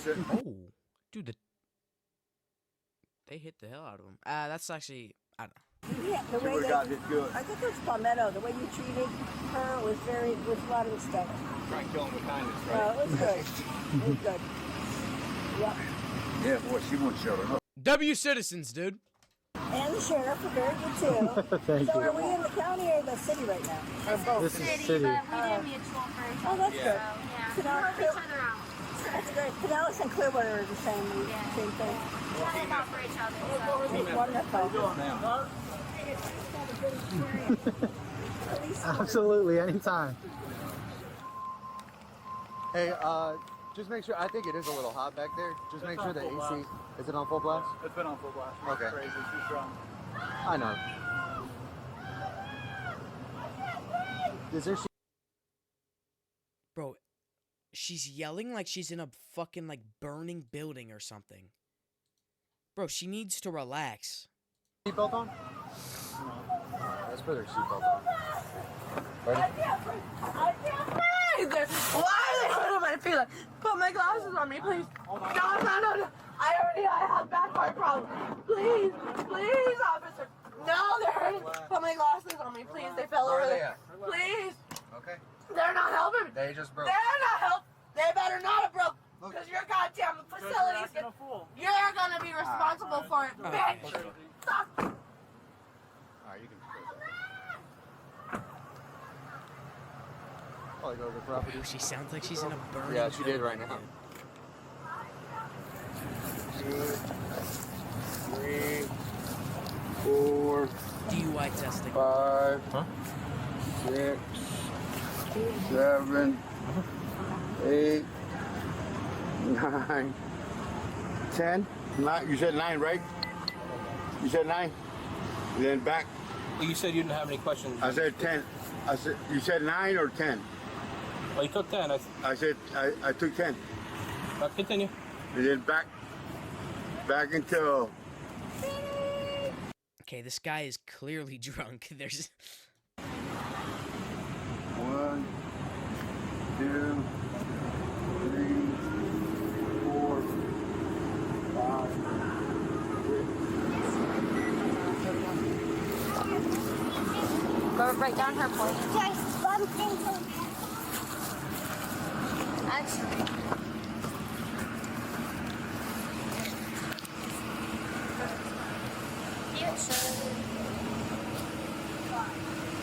I wonder if he can do our choice. how many cars are Nah, it's fine, involved we'll here, do it. dude? We'll do it. It's alright. You guys get hard crash report.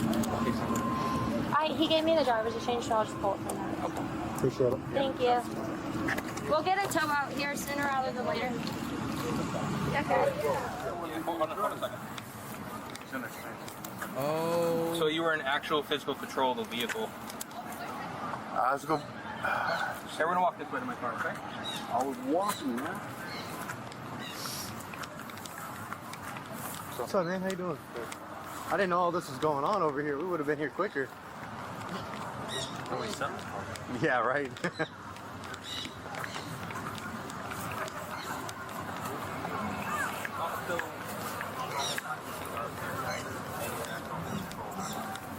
Oh, that's good. What? So you were in control of the vehicle. You're in the car, vehicle is running. I turned the vehicle off. Yeah, but when you got in, it was running, right? Yeah, I just turned the vehicle off. Watch one for a second. Let me get it back. Go ahead. Motherfucker, man. Stupid motherfucker, man.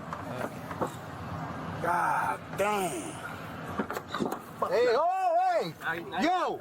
Are you fucking serious? Are you fucking serious? Well, fuck, man! Yo, chill out. Yo, he just scratched up your whole truck, dude. What the fuck you gonna do, puto? Relax, dude. You already got hit with criminal mischief. Fuck, man? The fuck? I got motherfucking schizophrenia, puto. I'll fuck your ass up, motherfucker. He's got schizophrenia. Yeah, puto. Oh, fuck about this ride, motherfucker. Hey, stop. Whoa! Tase him! Stop, you're about to get fucking tased. Yeah, yeah. Do not kick. Yeah, puto. Yeah. Got his whole ass in the camera, dude. Make sure you don't have any weapons. Yep. Alright. Good ride, man. Yeah. Get in. Yeah, man. Get in. Hey. Get in, dude. Watch your head. Watch your head. Puto. Take all that stuff out. Watch your head. Get in the car. Get in the car. Hey. Whoa! Whoa! Yeah. Look up top. Put the belt off. Tase his ass. Here. Yeah. There you go. John, Easy, get tased in there. after that. Get in there. Get in there. Get in, motherfucker. Come on, then. Get in. Get in. Well, let me get in, motherfucker. Get in. Sit. Get in, dude. Sir, come on. Get in. Just walk your legs. Put your legs in, please. Thank you. Watch your Move. Watch your feet. You alright? I'm fine, dude. That's the issue.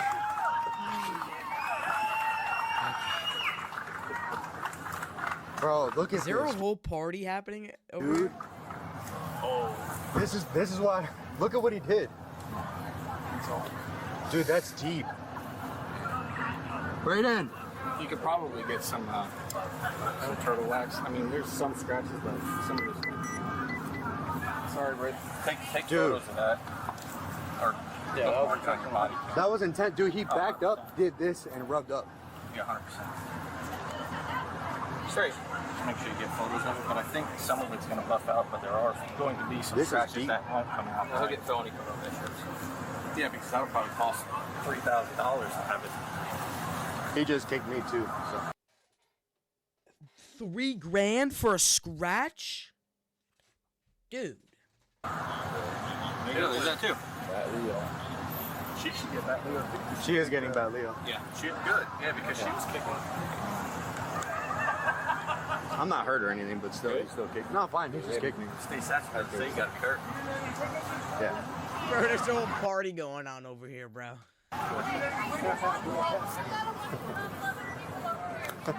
Thank Good. you.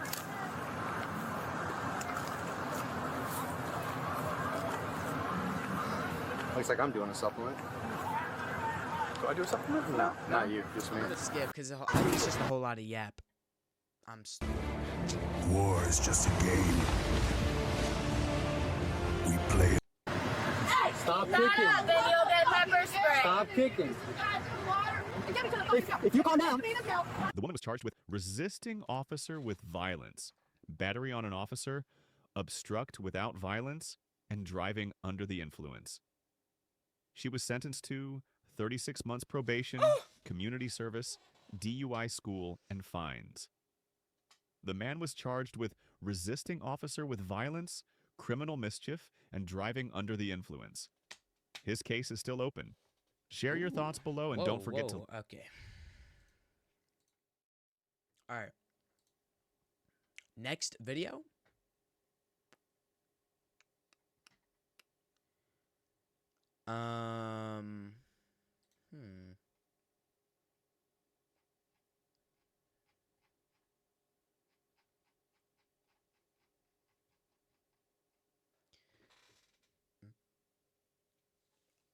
Excuse me.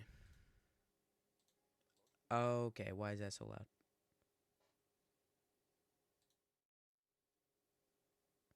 Wait. Okay. Next video. I gotta find one.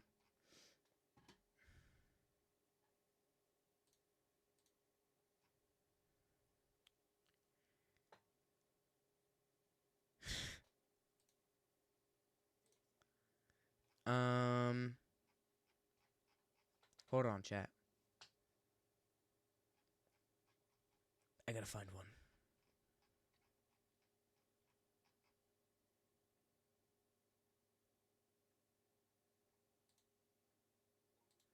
Dang. Alright, hold up. My bad, yo. Dude, there's like no good videos here, bro.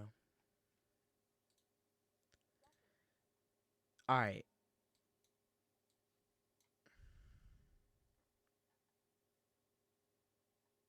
I got a video.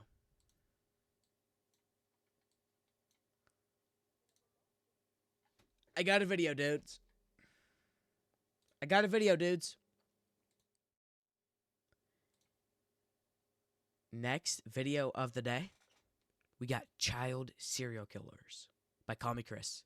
She girl's a W, bro. I've seen her TikToks. W. Shout out. Shout out. Shout out Call Me Chris, dude. I just spanned that. All right. Lock in. Let's go.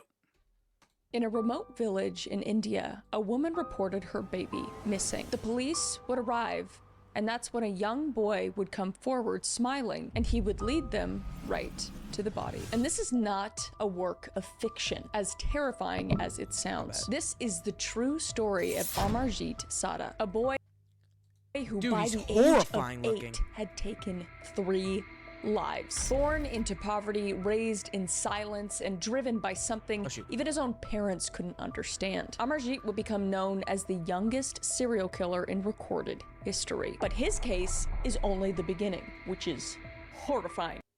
How do little kids even, like, I don't know, how do you even, like, think of that as a little kid, dude? When I was a little kid, dude, I was worried about missing out on, like, an episode of Teen Titans Go, dude. I keep hitting the mic. I was worried about an episode of Teen Titans Go, dude, not killing somebody, bro. What? How do you even think of that as an 8-year-old? That is crazy to me. Because in this video, we are going to uncover 3 of the most disturbing cases of juvenile killers the world has ever seen, spanning rural India, suburban Canada, and the outskirts of Madrid. Children who killed without any remorse, and victims barely older than toddlers and some even younger, so trigger warning there. And crimes that challenge everything we thought we knew about psychology, justice, and innocence. From the cultural stigmas that hid warning signs to legal systems unequipped for murderers in grade school. This is not just a story about murder. It's a story about what happens when childhoods turn deadly. Crime, conspiracy, cults, serial killers, and murder. All things that I love to consume, and I know you do too, you sick, twisted, beautiful, intellectually minded freak. And today we are doing just that, and my lord, it's these kids. I thought I was scared of kids already, but it's about to get wicked twisted up in here. So like I said, trigger warning there. We're gonna be talking about kids. It's like psychopathic children, and also obviously some of the deaths involve children as well, so just know that before going into this. But without further ado, let's unbuckle our seatbelts, go Mach 5 down the highway, slam on the brakes, and bust through this windshield into these 3 cruel children together. L-ad, dudes.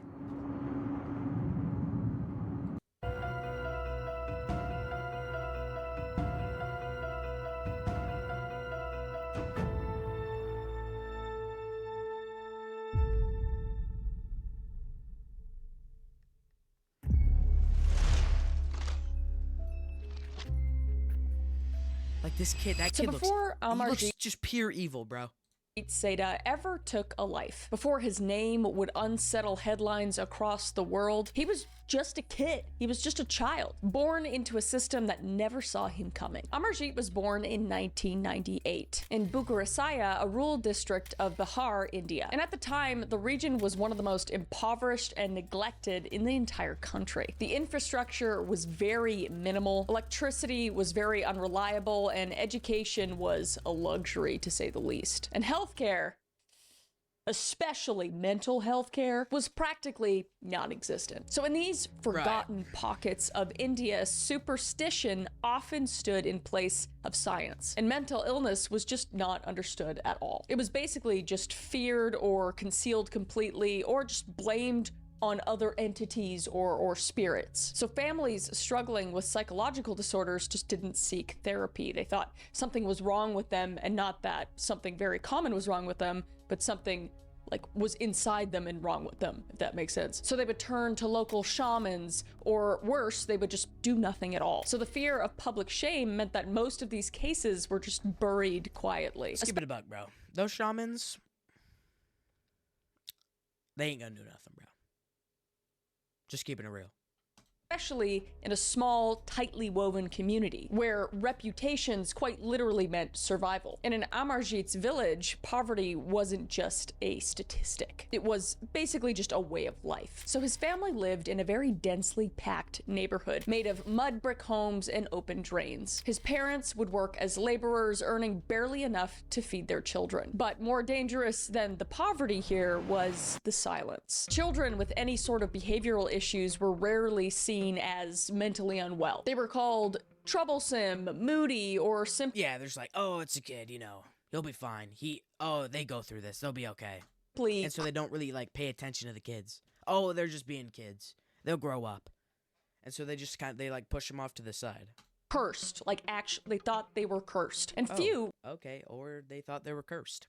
Recognized the warning signs, obviously, given the lack of care. And fewer still had the means to actually act on them. And so when Amarjit began exhibiting troublesome behavior, no one asked questions that should have come first. You know, questions like, what the hell was going on inside Amarjit's mind? What's causing him to act out like this? But instead, like so many other children born into these margins, he was just left to his own world. One that was shaped by suffering, superstition, and silence. And in that silence, something very, very, very dark began to grow. So Amarjit entered the world as another child born into poverty, in a village where survival came way before any sort of psychology. But long before Amarjit ever picked up— that too. They were just they were so focused on other things than kids' mental health or how they were acting. They were just focusing on living.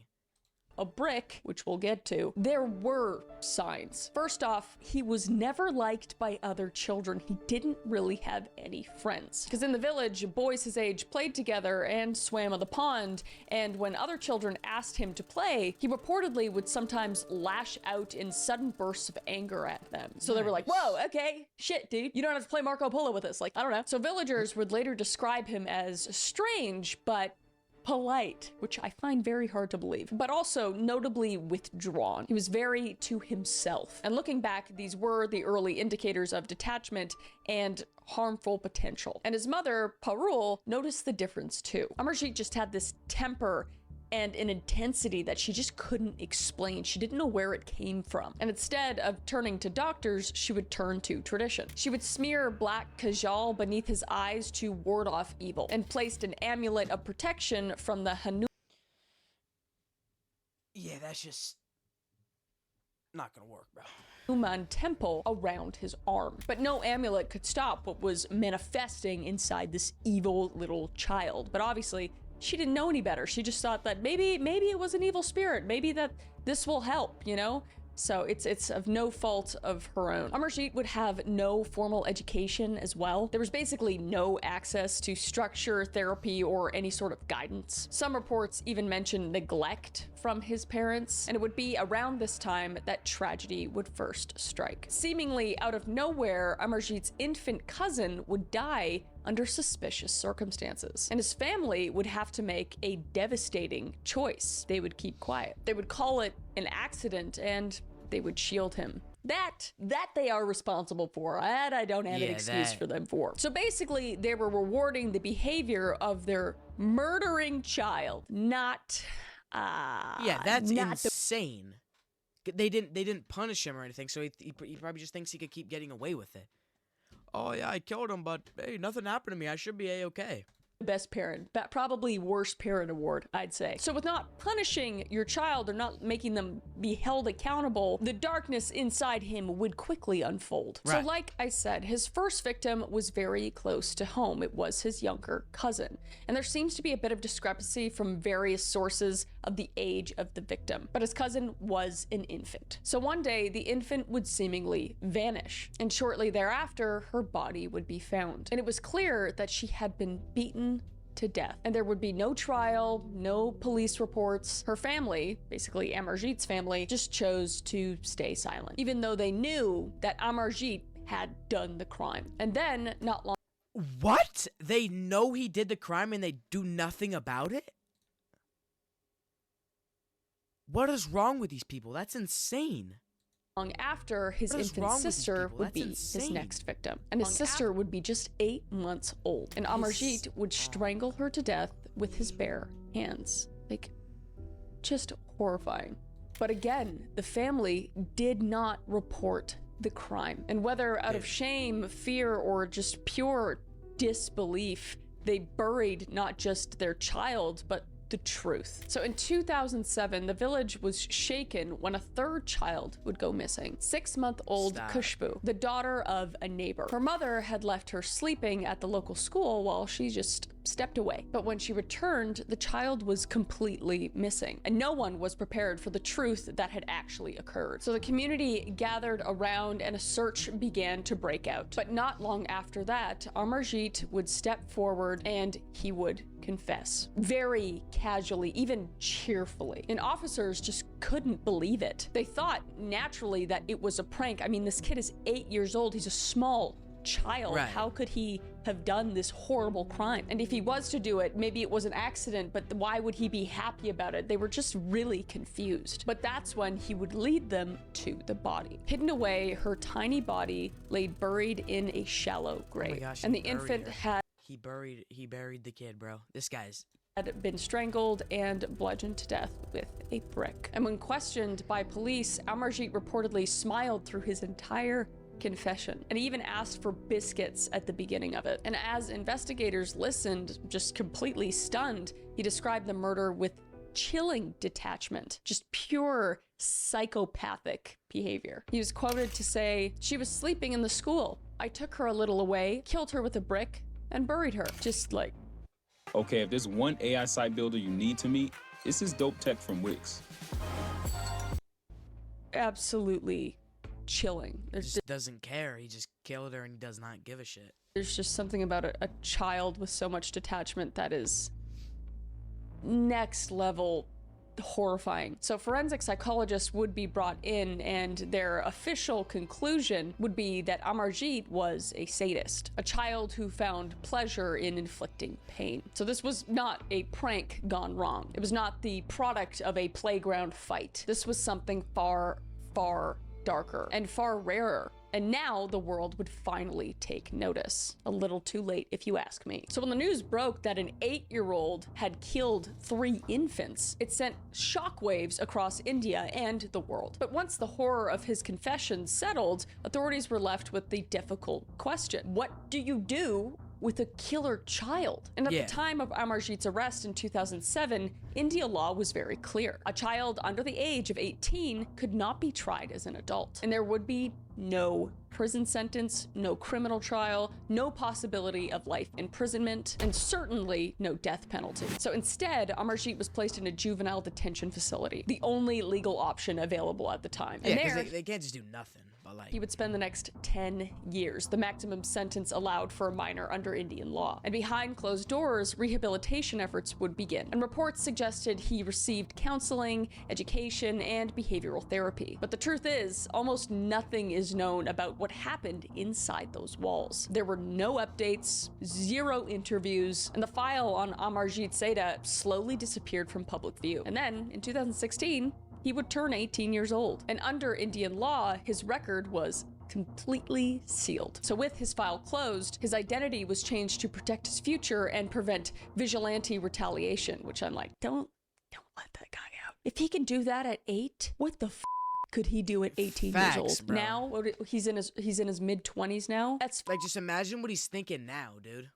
Terrifying. And today, his current location is completely unknown to the public. Some say he relocated under government protection, but others believe he may have quietly reintegrated into society under a new identity. And what remains is just his horrifically chilling legacy. So Amarjit Seda is still confirmed the youngest serial killer in modern history. And somewhere, perhaps walking among us, he just lives his life as a full-grown man who is a full-blown psychopathic sadist, with his past completely erased and his secrets completely buried. So the question still lingers, can someone who kills before they learn to even write truly be free from who they were? To be honest, I don't think so. In this case, I feel like this is pure nature. I feel like he was born with this in him, and I don't know if there's any way out of it. I mean, I hope that psychologists and professionals were able to get through to him, but that's very scary.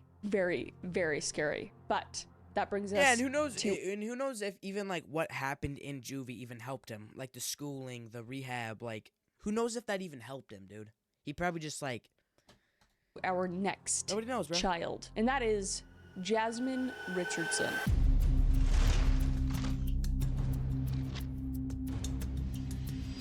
So before the headlines, before the world would recoil at the idea of a 12-year-old killer, Jasmine Richardson was just a girl, born in 1993 in the city of Medicine Hat, Alberta, Canada. Jasmine Richardson grew up in what most would describe as a pretty ordinary middle-class home. Her parents, Mark and Deborah Richardson, had met during recovery from substance abuse, actually. So they were two people who were dead set and committed to starting over. Aw, W. And they were probably like helping each other. W, bro. And raising a family far away from their past mistakes. And together, they would build a new life. Mark was a very hard-working man. He was strict, but very loving. And Deborah was known to be a very soft-spoken and warm mom and partner who stayed very involved in her children's lives. And Jasmine was their firstborn, followed 5 years later by her Yeah, I have a caring family who teaches me discipline and loves me and takes care of me. Yeah, I think I'm gonna kill him. Like, what is wrong with you? Maybe, I don't know.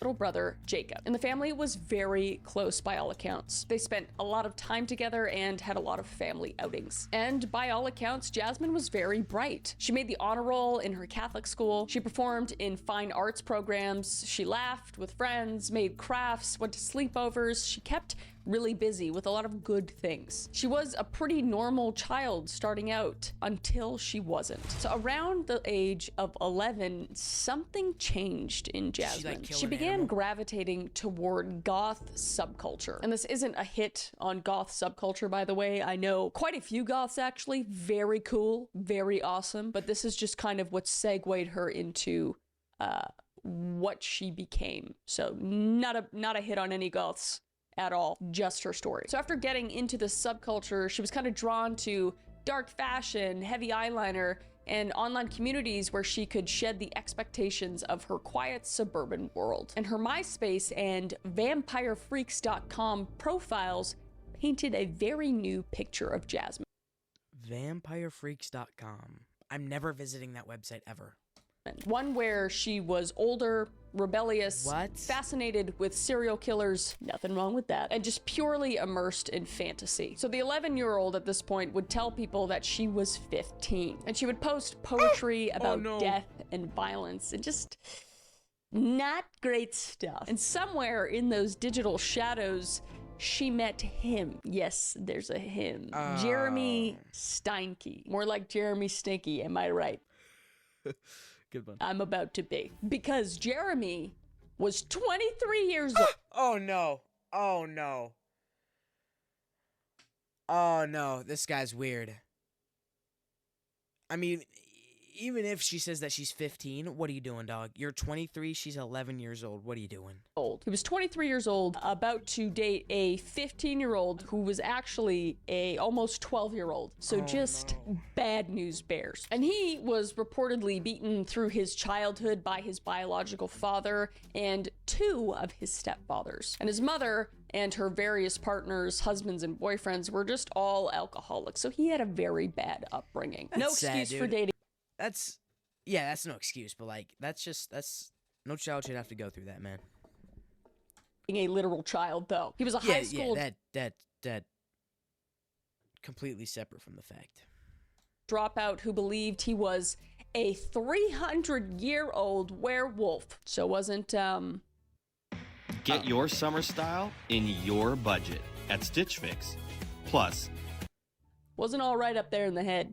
Wasn't all right. And allegedly, he would wear a vial of blood around his neck and enjoyed the taste of blood as well. So he was basically... Yeah, that's insane. I'm calling the cops if anybody says that to me. Everything any girl's parents would fear, especially Jasmine's parents. If that guy walked into my door when I was 11 years old and he just said, "Hey, Dad, here's Jeremy. He's 23 years old. He's a 300-year-old werewolf, and he drinks blood." Jeremy would fly hundreds of feet in the air with the kick my dad would deliver to his ass. But anyway, I digress. So obviously, when they discovered Jasmine and Jeremy's relationship, they forbade it immediately. Guys, chop cheddar, yo. Good parent award. But for Jasmine, that only fueled the fire. So it began as a pure fascination, turned into a complete obsession. And within months, the... Wait, did they say the parents... Parent award in Jeremy's ass. But anyway, I digress. So obviously, when they discovered Ward, oh my god, he probably just... The dude was probably like, "Kill your parents so we can be together." That's totally what it was, too. The nation turned into a complete obsession. And within months, the girl who once played dress-up in her childhood bedroom would be planning the murder of her entire family. Over a guy, too. I'm 87% sure that's what it was, too. Over a 23-year-old guy who's not all there. Yeah, I don't know. So at just 12 years old... She's 12 years old here? Wow. Jasmine Richardson fell in love. And this wasn't an innocent kind of love either. You know, the kind that blossoms between school dances and whispered secrets, little middle school drama. This was something much darker. As I said before, Jeremy was 23 years old, which is an obvious problem for too many reasons to kill. So they met in early 2006. A friend would introduce them, and Jeremy would... Who was the friend? I need to know. Groom her into a relationship with him, basically. And online, they would just build this entire fantasy world around them. They would use platforms like Nexopia and VampireFreaks.com, and they would exchange cryptic and disturbing messages back and forth to each other. And as mentioned before, Jasmine said that she was 15 years old, and Jeremy didn't ask any questions about that, and I honestly just don't think he cared. But their messages would grow increasingly more intense. Would be very romantic, violent, and even conspiratorial. So again, after Jasmine's parents found out, they were like, "F that shit, no." Violent? What is romantic? I don't know. You cannot see that guy. And then she would be like, "Well, that just makes me want him more." So she would naturally rebel. She would start sneaking out, going to concerts, and she would continue to get in trouble from her parents. So when the barriers between Jasmine and Jeremy began to grow further and further because of her parents, they began to imagine a world without those barriers.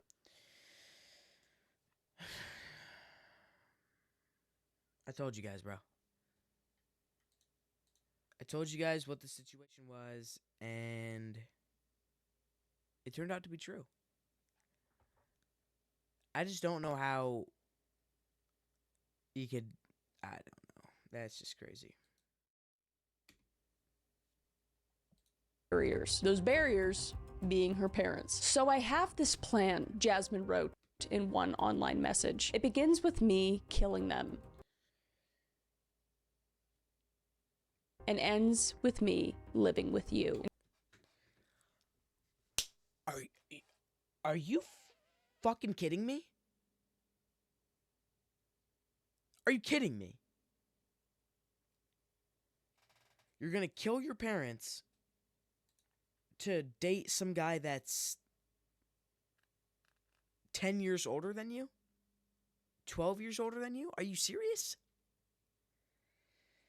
And shortly before the murders, they watched the film Natural Born Killers. Natural Born Killers is a violent cult classic about a couple in love who go on a killing spree, basically. They ruined this movie for me. And Jeremy idolized it, allegedly claiming it is, quote unquote, the best love story of all time. And he didn't want to lose Jasmine, and he was willing to kill for her. So what followed was not just a crime of passion, it was the complete unraveling of reality itself. Guided by fantasy, fueled by obsession, and executed by two people who believed they were completely untouchable. One of them believed he was a 300-year-old werewolf, for frick's sakes. So it was a quiet Sunday morning in the small Canadian town of Medicine Hat when police arrived at the Richardson family household. And inside, they would find a scene so gruesome and so unthinkable, it would haunt the country for years. 3 members of the Richardson family, Mark, Deborah, and their 8-year-old son Jacob,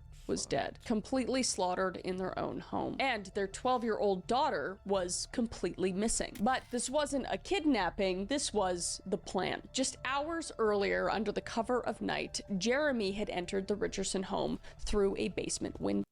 The guy killed them? The guy killed her family. Oh. Fudge. He was drunk and under the influence of cocaine, marijuana, and ecstasy. Holy shnikes. But he was armed with knives and fueled by obsession. So Deborah Richardson would be in bed and hear the noise in the house and go to investigate. And this is when she would encounter Jeremy. She would be startled by him in the dark, but before she could scream for help, he would attack. He would inflict multiple stab wounds on her, and there would be multiple defensive injuries because she was trying to fight for her life at that point. But unfortunately, she would die in the basement. But Mark would hear some sort of a struggle downstairs and go down to investigate himself. And he grabbed the first thing he could find, which was a screwdriver. But he too was completely outmatched and unprepared. And Jeremy would stab him repeatedly and just leave him to bleed out. And this is all. Well, alright. Thing is too, is even if the dad stabbed him with a screwdriver, he's so high out of his mind that he would have just like not. They were outmatched anyway, is what I'm saying. Like, the dad was outmatched by the kid. Because he had the knives and he had a screwdriver. And then even if he got a couple hits off with the screwdriver, unless it's, like, in his neck or something, he's just too high out of his mind to, like, feel it. And, like, the adrenaline is just gonna, like, he's just gonna, like, overpower him. So there's nothing the dad could have done. All happening while Jasmine is there participating. And then came the part that no one wants to believe. Jasmine's 8-year-old little brother. To this day, both Jasmine and Jeremy blame each other for what happened next. So the truth is unconfirmed, but this is what we know. Jacob was stabbed multiple times, and his throat would also be slashed. And there are some reports that mention he attempted to defend himself with his toy lightsaber, which just...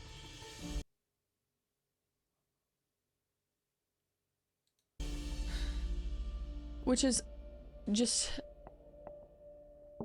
painstakingly heartbreaking. And they supposedly did this because they didn't want him to live as an orphan or have the burden of living as an orphan. So they did it as some sort of f***ed up courtesy, which is just beyond. Bro, it was a little kid, dude.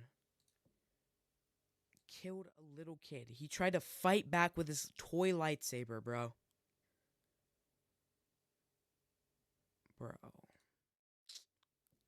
Sickening. And a neighbor would later describe the scene as straight out of a horror movie. And then after all of the horrific damage that they had done and lives that they had taken, they just up and left. And they would go to a friend's house to attend a party. And they would laugh, they would kiss, they bragged of the atrocities they had just committed. Oh my gosh. And they were, according to witnesses, celebrating, just no words. And the next morning, Jasmine would be listed as a missing person because, as far as the authorities know, she was kidnapped and her family was brutally murdered by some sort of unknown assailant. But within 24 hours, the truth, thankfully, would come out. And it would come out after recovering evidence from her room and more evidence online. It was very clear that she wasn't a victim. She was now a suspect. So Jasmine and Jeremy were tracked down and arrested in Leader, Saskatchewan, which was about 80 miles away. So they were making a run for it at this point. And they were driven by Jeremy's friend, whose name was Casey Lancaster. And she was later charged with being an accessory for disposing of evidence. But the accessory charge was dropped, but she pleaded guilty to an obstruction charge. And she would end up with a 1-year house arrest. So Jeremy and Jasmine were now in custody. And in custody, neither would show any sort of emotion. Both were charged with 3 counts of first-degree murder, and in 2008, Jeremy was convicted and sentenced to 3 life sentences in prison, served consecutively, with the possibility of parole after 25 years, which, like, why? Why is it ever an option, you know? But so you get 3 life sentences, but possibility of parole after 25 years?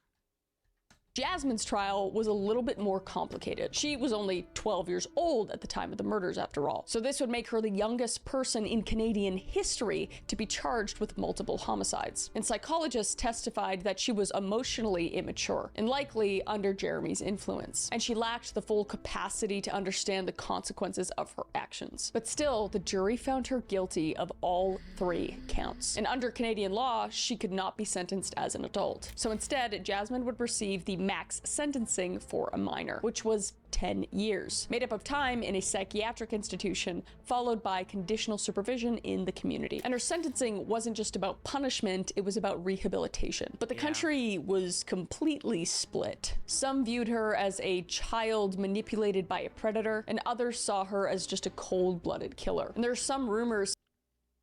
All right. My opinion on this, both. No. Yeah. Both. That's all I'm gonna say.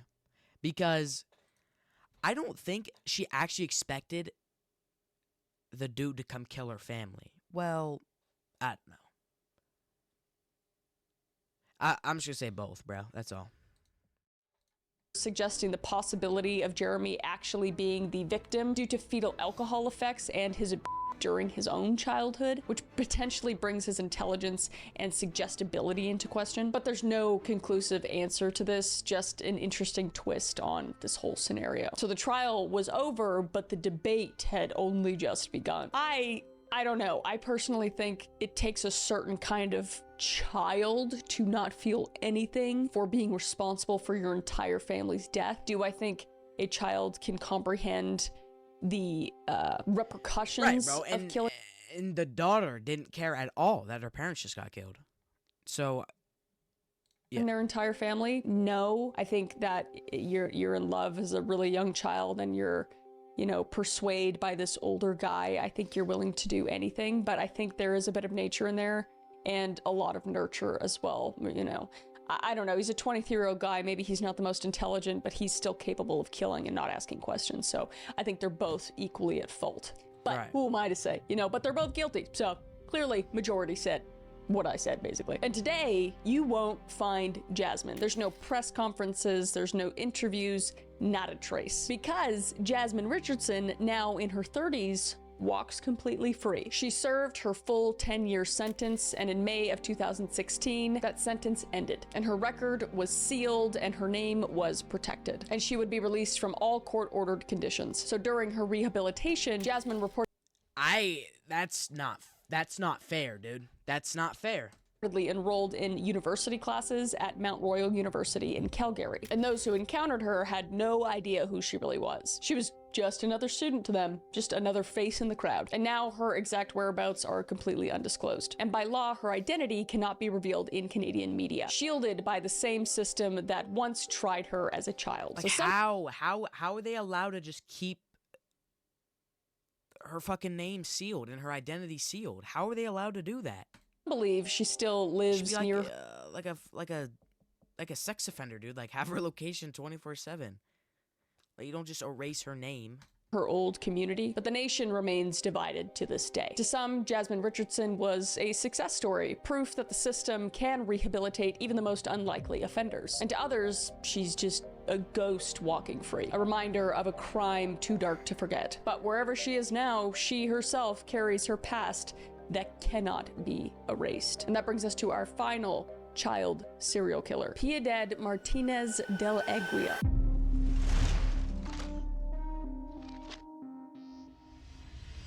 So in the winter of 1965, in the quiet city of Murcia, Spain, would become home to one of the most chilling and least understood cases in European criminal history. And at the center of it all was a 12-year-old girl. And her name, Piedad Martinez del Aguila. Born in 1953, Piedad was the third of 10 they just children got that in a look in their eyes, bro. Like, that girl had it, the first kid had it. It's scary, dude. They just got, like, a mean, like, mug to them, bro. They're scary, bro. I don't know.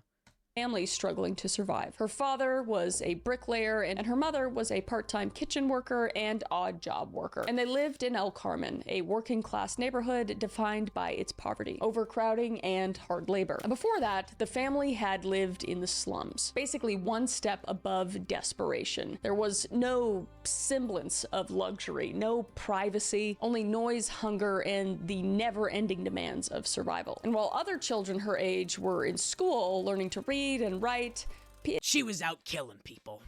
Dad was home. She cleaned and cooked and changed diapers. So at 12 years old, she was the default caretaker for her younger siblings. Jesus, who was 10, Christina, who was 8. 3 kids, bro. This 12-year-old had to take care of 3 kids, bro. Manuela, who was 6. Probably took a big toll on her. And she... Alright, I'm gonna make predictions now. It probably took a toll on her mental health, and she got sick of caring for the kids, and she killed the kids. That's my prediction.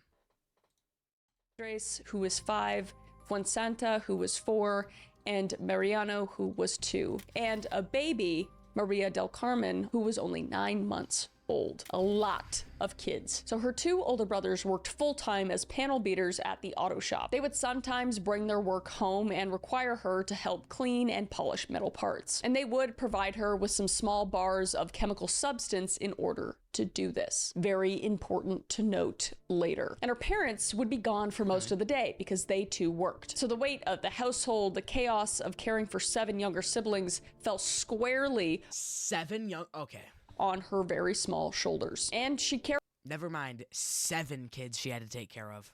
Carried it quietly and obediently until something broke. And no one really noticed at first. After all, she was just a little girl. A girl who didn't go to school, a girl who couldn't really read, a girl whose entire world was confined to 4 crumbling walls, the wailing of babies, and the suffocating pressure of poverty. But inside her, something else was forming. Not resentment, not rebellion, intent. So it began with a fever. On December 4th, 1965, baby Maria del Carmen, just 9 months old, began convulsing violently. She would also develop a rash and her temperature would start to soar. And within half an hour, she would unfortunately pass away. And the family doctor arrived as soon as possible, but it was too late. And the doctor would say it was most likely meningitis. The death itself was very sudden, and this wasn't unheard of. So it was a tragedy, yes, but a very isolated one, or so they thought. Because 5 days later, it would happen again. Mariano, only 2 years old, died under nearly identical circumstances. Families in the neighborhood began distancing themselves to protect from whatever was occurring in the household, because everybody at this point just thought they were sick, and most likely contagious. And then 5 days later, once again, Fuensanta, just 4 years old, died just as quickly as her other siblings, with the same symptoms. So 3 children within 10 days, all gone. And this time, the doctor refused to sign the death certificate. He did suspect something else, but lacked any proof. So by the order of the local health council, the Martinez del Aguila family brought their surviving children to Murcia General Hospital for evaluation. And they would stay for several days and receive many, many tests. But in 1965 Spain, diagnostic technology was extremely limited, so there was no immediate answers. And the hospital would find no conclusive cause as to why those children died so suddenly. So the family family would be sent home, and Did she, all feed them poison? of the children in the neighborhood, including the family, would receive a prescription of multivitamin concentrates. Don't think that's gonna help. But the hope was to make sure their immune systems were at peak shape should there be any sort of infectious disease going on. But within days of the family's release, it would happen again. On January 4th, 1966, 5-year-old Andres was dead after having been seemingly completely okay half an hour before. And this time, there would be no assumptions, and they were more determined than ever to discover the cause. Samples of visceral tissue from Andres and Fuensanta were sent by pathologists to the Instituto Nacional del Salud in Madrid, and they completely ruled out the possibility of an infectious agent. So then they would send it over to the Instituto Nacional de Toxicologia, or the National Institute of Toxicology, and it was there that they would find their answer. And the culprit would be potassium cyanide and DDT. So back in Murcia, pathologists were taking a second look at the first 2 deceased children, but they still didn't find anything. But they reportedly fed 21 guinea pigs and a dog with pieces of the children's organs, which is...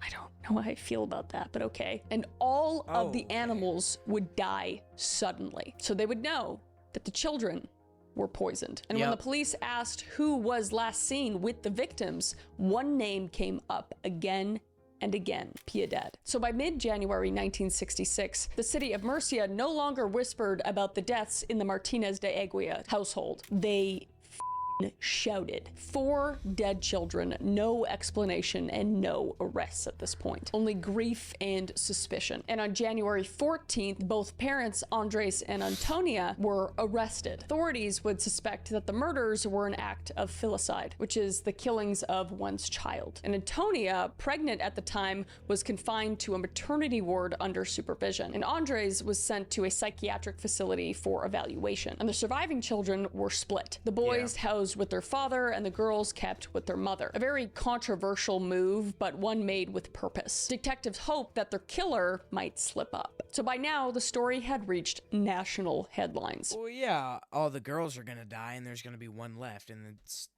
And this was...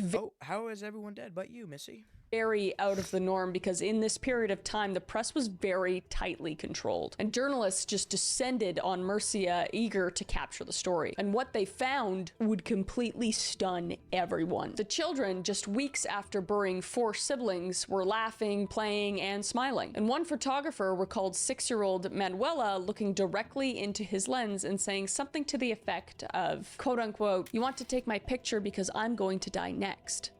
Absolutely chilling. Oh my god. And then, excuse me? Just like that, she went back to her game like it was nothing. But behind those playful scenes, detectives were watching someone else. Someone a lot quieter than the other children. Someone a lot colder.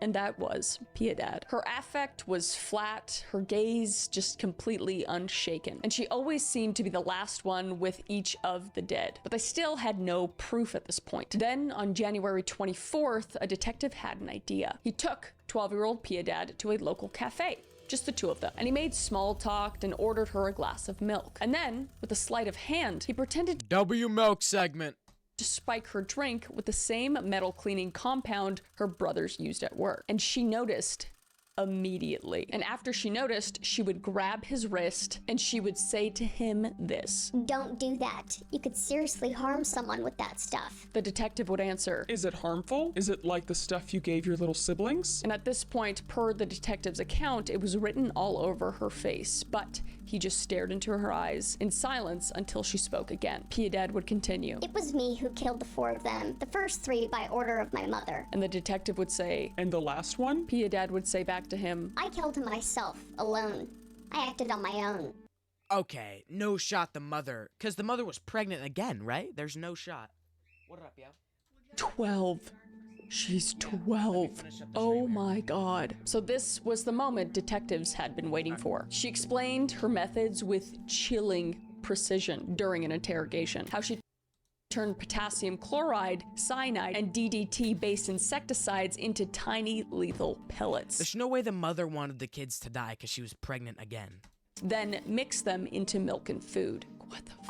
Dude, was she 12? It's just horrifying. And each child suffered agonizing deaths, roughly taking 30 minutes. Only Fuensanta had time to cry out saying, "Quick, come here, I'm dying." And Piedad heard her and then just walked away. So the 12-year-old girl who kept the house running while her parents worked, who changed diapers, fed bottles, put her siblings to sleep, murdered 4 of her own siblings. And these were not moments of rage. They weren't revenge. They were planned, repeated, and refined murders. Basically a child behaving like a trained assassin. So after all this, her parents were held for a little bit longer, especially after she said that her mom was involved in all of this. And then her story just kept changing. In one version, her mother ordered the killings, and in another, it was all her idea. So, pathological liar as well. Just cherry on top. But eventually, detectives concluded that was becoming more and more obvious, that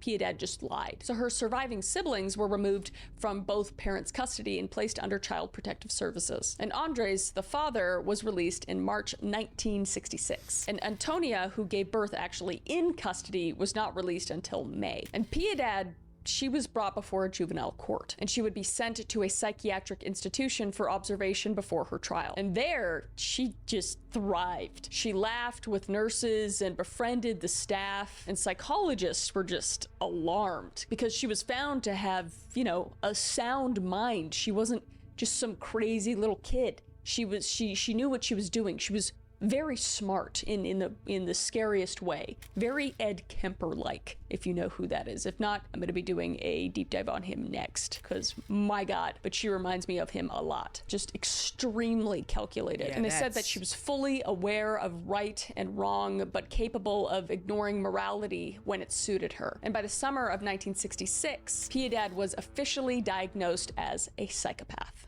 which, yeah, no shit. And in one of her many confessions, she summed up her motive simply: "I was tired of taking care of them." Just a cold hard bitch. Oh my God, so sickening. But she could not be tried as an adult. Spanish law wouldn't allow it, as she was only 12 years old and under the age of being criminally responsible. So instead, the judge ordered that Piedad be committed indefinitely to the Catholic institution called Las Obladas, basically a convent, not a prison, which is what she should have been in, my God. And it was here behind these walls that one of the youngest serial killers in all of history would grow up. But she didn't rebel. She didn't lash out. In fact, the nuns described her as very social. She even took up knitting, which she devoted a significant portion of her spare time to. So this wasn't the behavior of a child that was racked with guilt. It was something else entirely. She just did not care about anything other than herself. And as years passed, Piedad just settled into the life at the convent. And she often would speak about her future, the possibility of moving in with her Aunt Loli, a quiet woman who lived alone and had no children of her own. Thank God. And in time, Piedad would be released, and there's no definitive answer of what happened after her time at Las Obladas. Some believe that she assumed a new identity, others believe that she became a nun at Las Obladas, but she seemingly just vanished, leaving us to wonder what became of one of Spain's and the world's most juvenile offenders. So Amarjit, Jasmine, and Piedad, 3 names etched into the shadows of true crime history, all of which took the lives of others. It's just unimaginable and leaves questions behind that society still struggles to answer. What makes a child kill? Are these stories of nature or nurture? Are children actually born